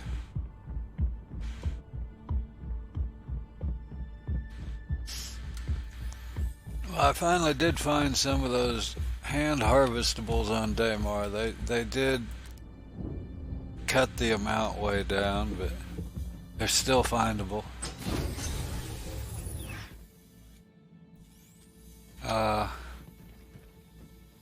Really?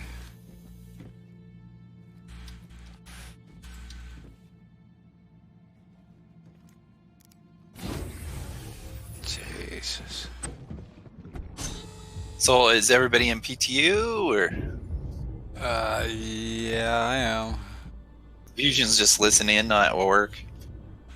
No, he's in game. He just logged Oh, in. he's in PTU too. Okay. Probably so, yeah.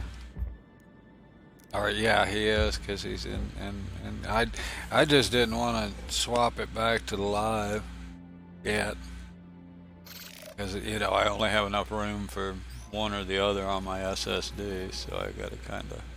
Oh, okay. I have to do like a copy and update kind of thing when I swap them. So. Landing gear on. Thank you. Please visit again.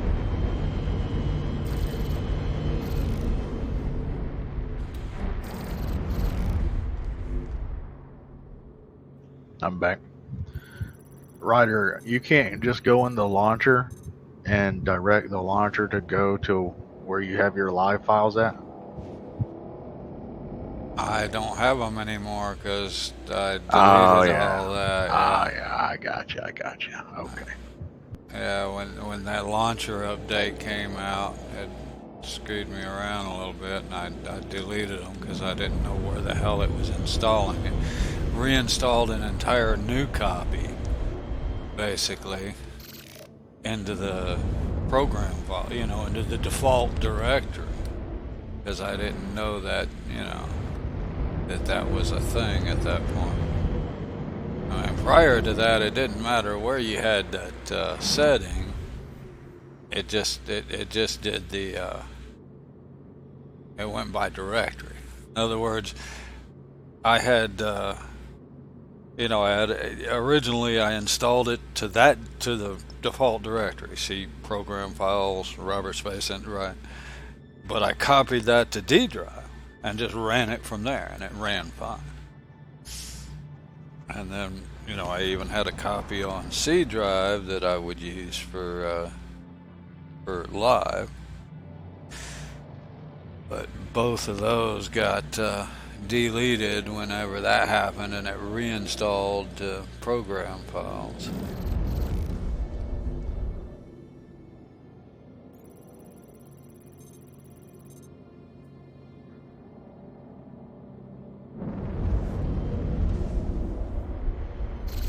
Now I only have one copy of the game.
Looking on your screen, there's really nobody there for me to blow up, is there? No. Oh well, I'm gonna touch down anyway before I have to go back to lunch. Or go Yeah. back to work. Yeah, nobody here.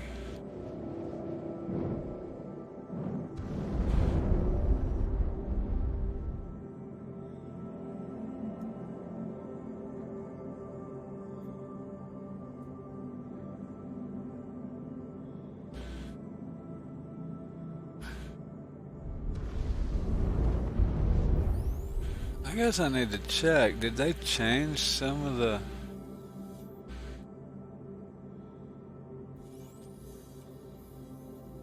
Oh, radical focus.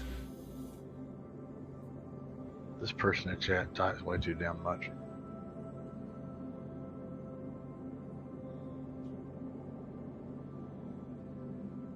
Yeah, see my one tab isn't my targeting isn't working right.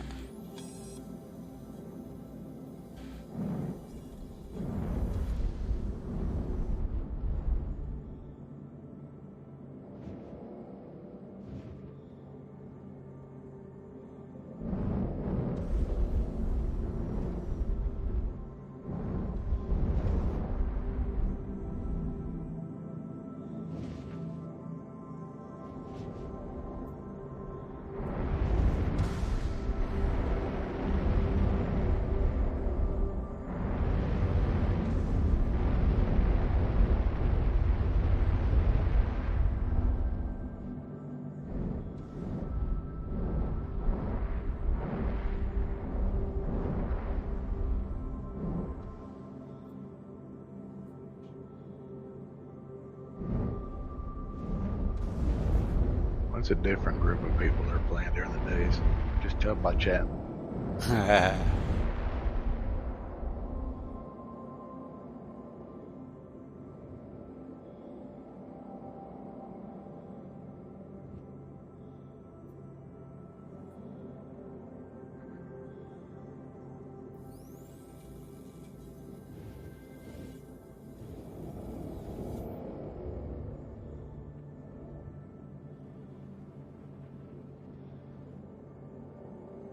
I have the combat assistance beacons back. I haven't broken them yet. However it is, I break.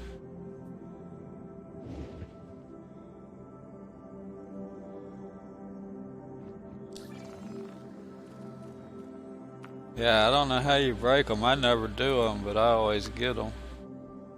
Yeah. I thought it had to do with going crime oh, nerds on this server. Look at that. That'd be a satisfying thing to go get before I go back to work.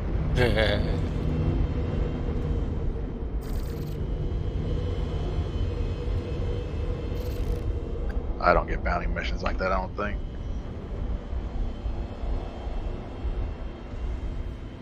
See, I can't target. That just throws me out. I guess not being able to target is kind of an important deal. Yeah.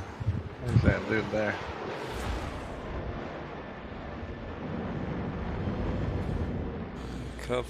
Couple of red characters here, but I can't do well to tell who they are without scanning and all that. Your psycho hostiles, it doesn't work. There it goes.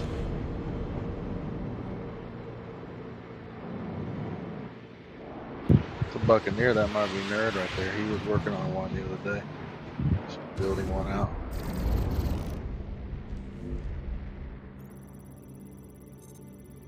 Yeah, that's him. Yeah, I remember that's what he was trying to make one just right.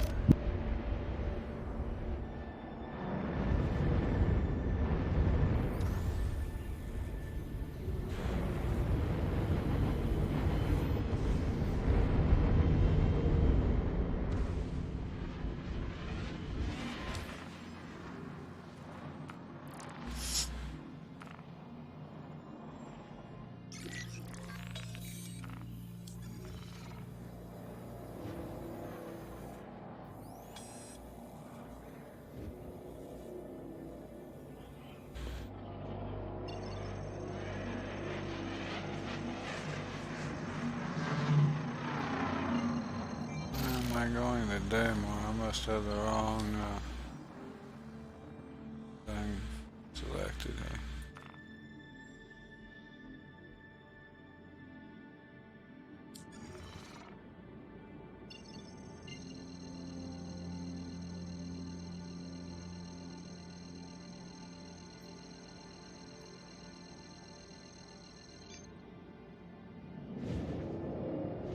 Quantum travel engaged.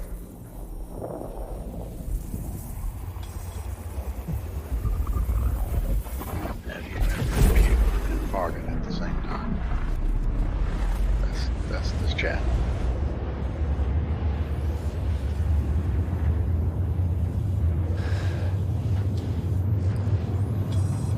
I'll turn that shit off. I don't care to hear a bunch of 12-year-olds talking about it.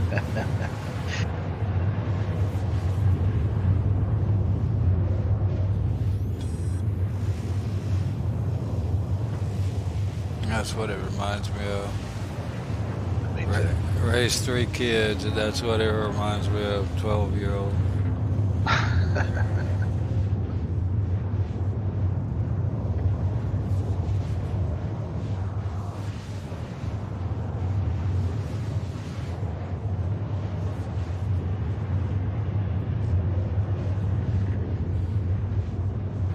Grandkids.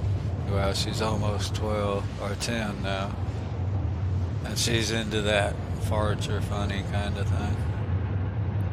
The gross phase, where like garbage pail kids and stuff like that. She doesn't really care for the cartoons but like that, but yeah. Yeah, you know what I'm talking about.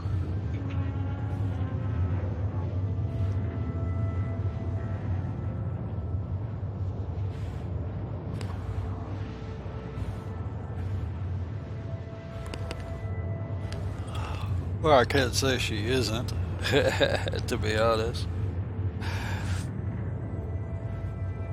We don't allow her to watch that kind of crap here, so I don't know what she watches at home.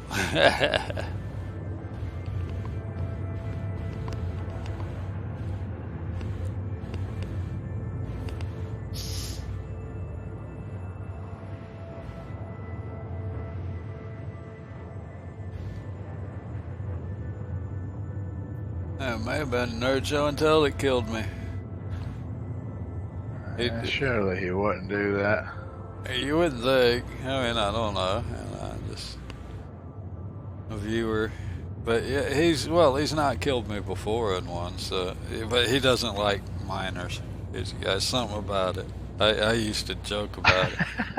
You know, get out your mine, get out your prospect. He doesn't like mining. But he did spare me once. I ran into him I ran into him over near SPK. And he didn't shoot at me.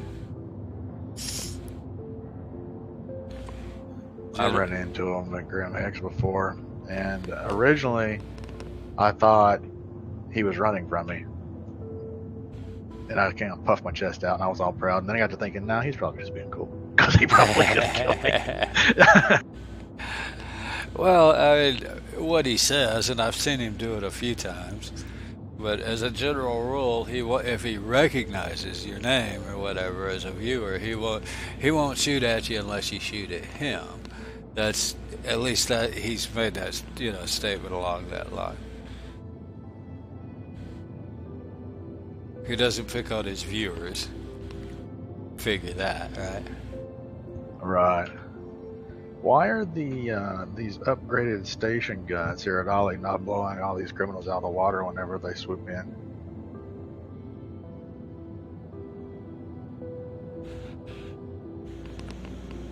I don't get it.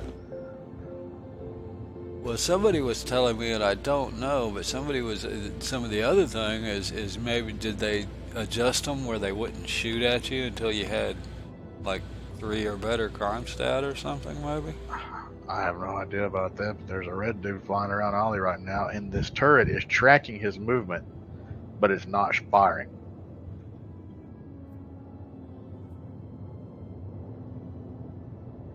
size 4's attrition. I mean, there's enough size 4 attritions on this this base here to blow up most anything if they would just shoot.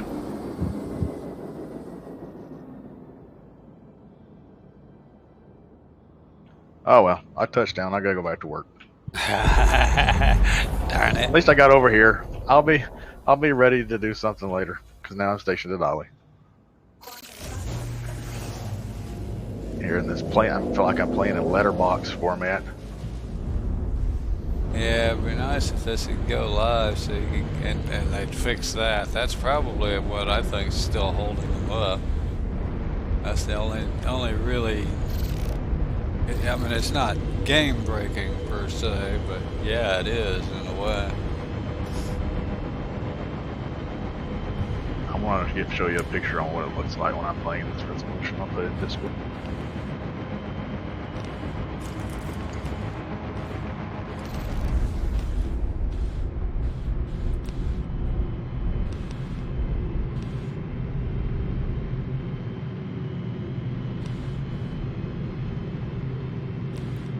Multiple locations today. What's this you posted here? Clip of Star System. Clips by band. Oh, okay. Okay, it's just a recap of what that guy was saying. There's a bunch of stuff, you know. Right. Just a quick recap of the harvestables. Actually, I think I got that off of Binary Luke's channel. I think he's the one that clipped it, but I just saved it. Right. Okay. Well, I got to go. All right, man. Appreciate you. Enjoyed you stopping by. You know, it was a lunch break. I'll get back on the phone in a minute.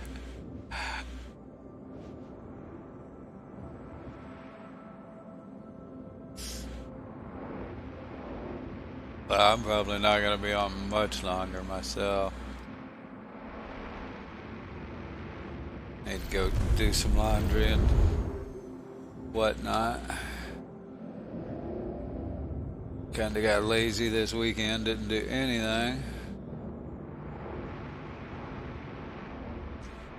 Well, I did take out the AC unit.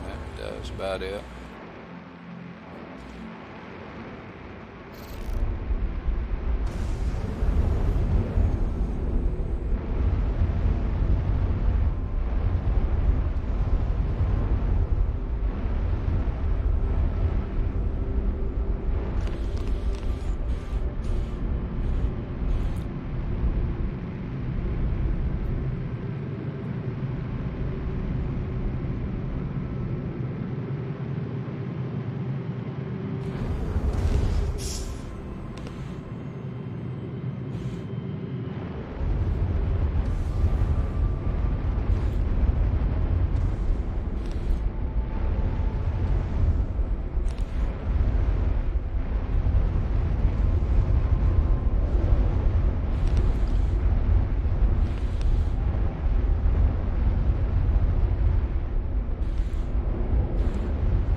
They definitely didn't need to fix that.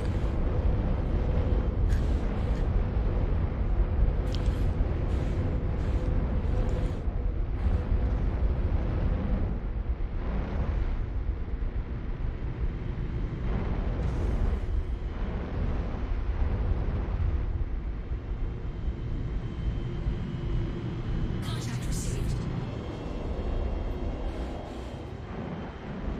Contact received.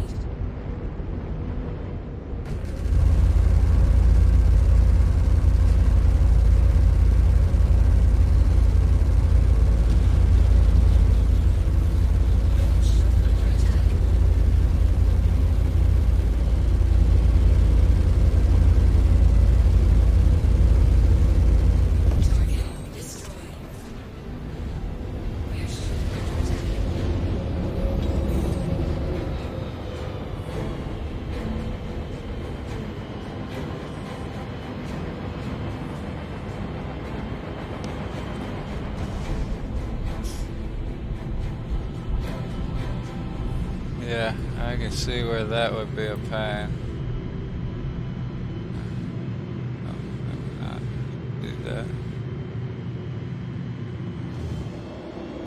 Definitely could see where people with the widescreen would not appreciate not being able to use it.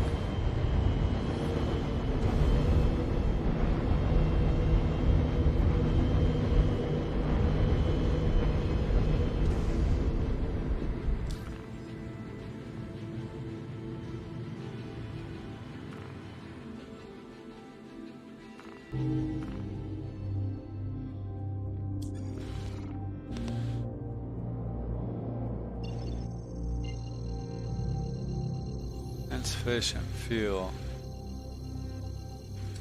Oh, man.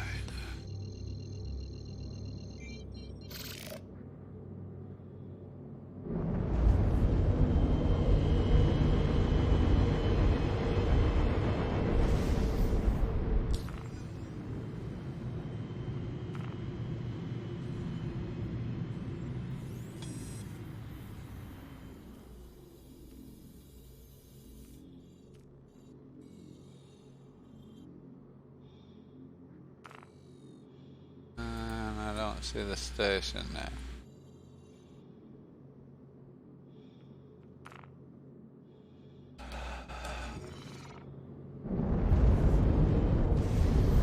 I would say I'd try and hit the station, but seems like every time I try to get to PO anyway, PO doesn't, I end up having to reclaim my ship anyways.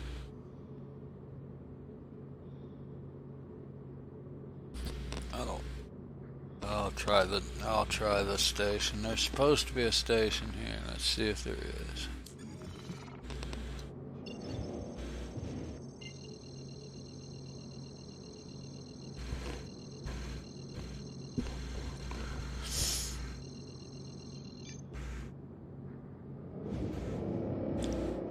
Quantum travel engaged.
Now there's no station here.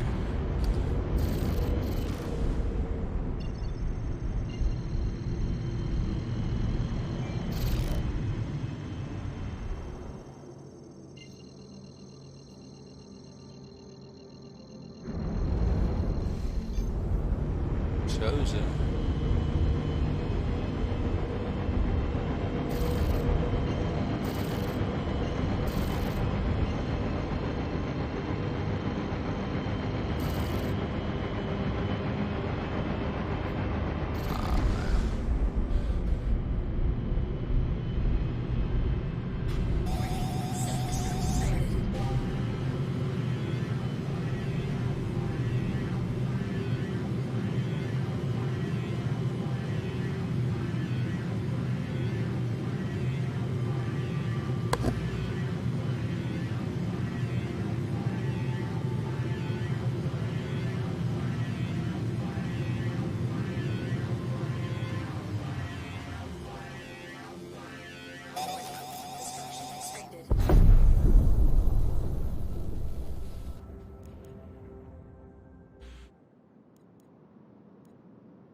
May have been a station there, but I couldn't lock onto it in the map, so I couldn't even tell how far away it might have been or whatever.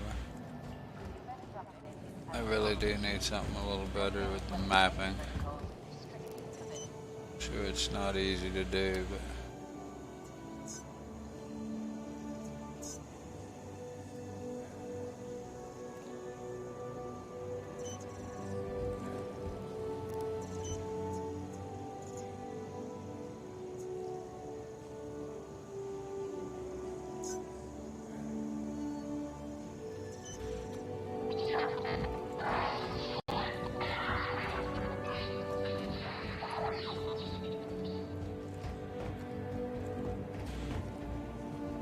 there we go. I'm gonna call that a good day. Appreciate everybody came and visited. Triton and everyone. Crazy, of course. Taboo. Enjoyed y'all stopping by. Probably be on tomorrow. Well, I may be on later tonight, but I may not be.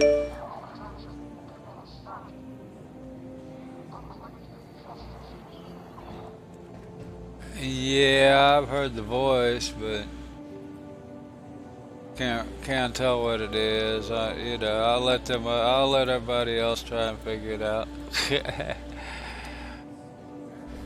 It sounds just like that Foxhole sound changer I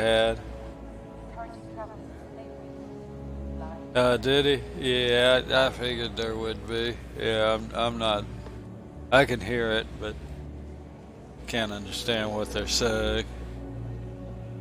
I've seen some a post on Reddit where they were talking about it. It's hinting at this and that, and I'm like, kind of like that picture that they showed for the Manist. I'm not real PR stunt. That's what it is, and it's just a PR stunt. I mean, however cool a PR stunt it is, that's which is fun, I guess. I'd like to know what it is, but I figure I'm patient.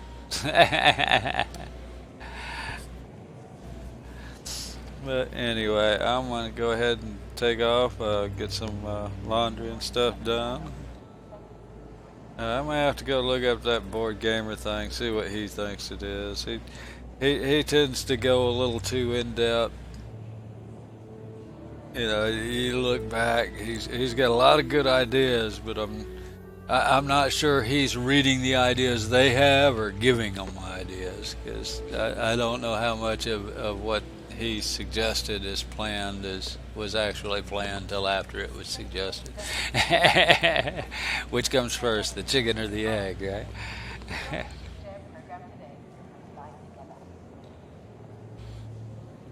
But anyway, again, crazy. I'll probably be on later. May not be streaming for Anybody else that's watching, I may not be streaming, but I'll probably be playing later this evening. And if not, I'll be streaming tomorrow. Y'all have a wonderful day. Hope your Monday goes as well as mine's going so far. I'm pretty happy. Yeah, pretty happy with this patch. I sure hope they push it live. If they get that widescreen deal figured out, this thing ought to go live pretty quick. I mean, I haven't had any trouble.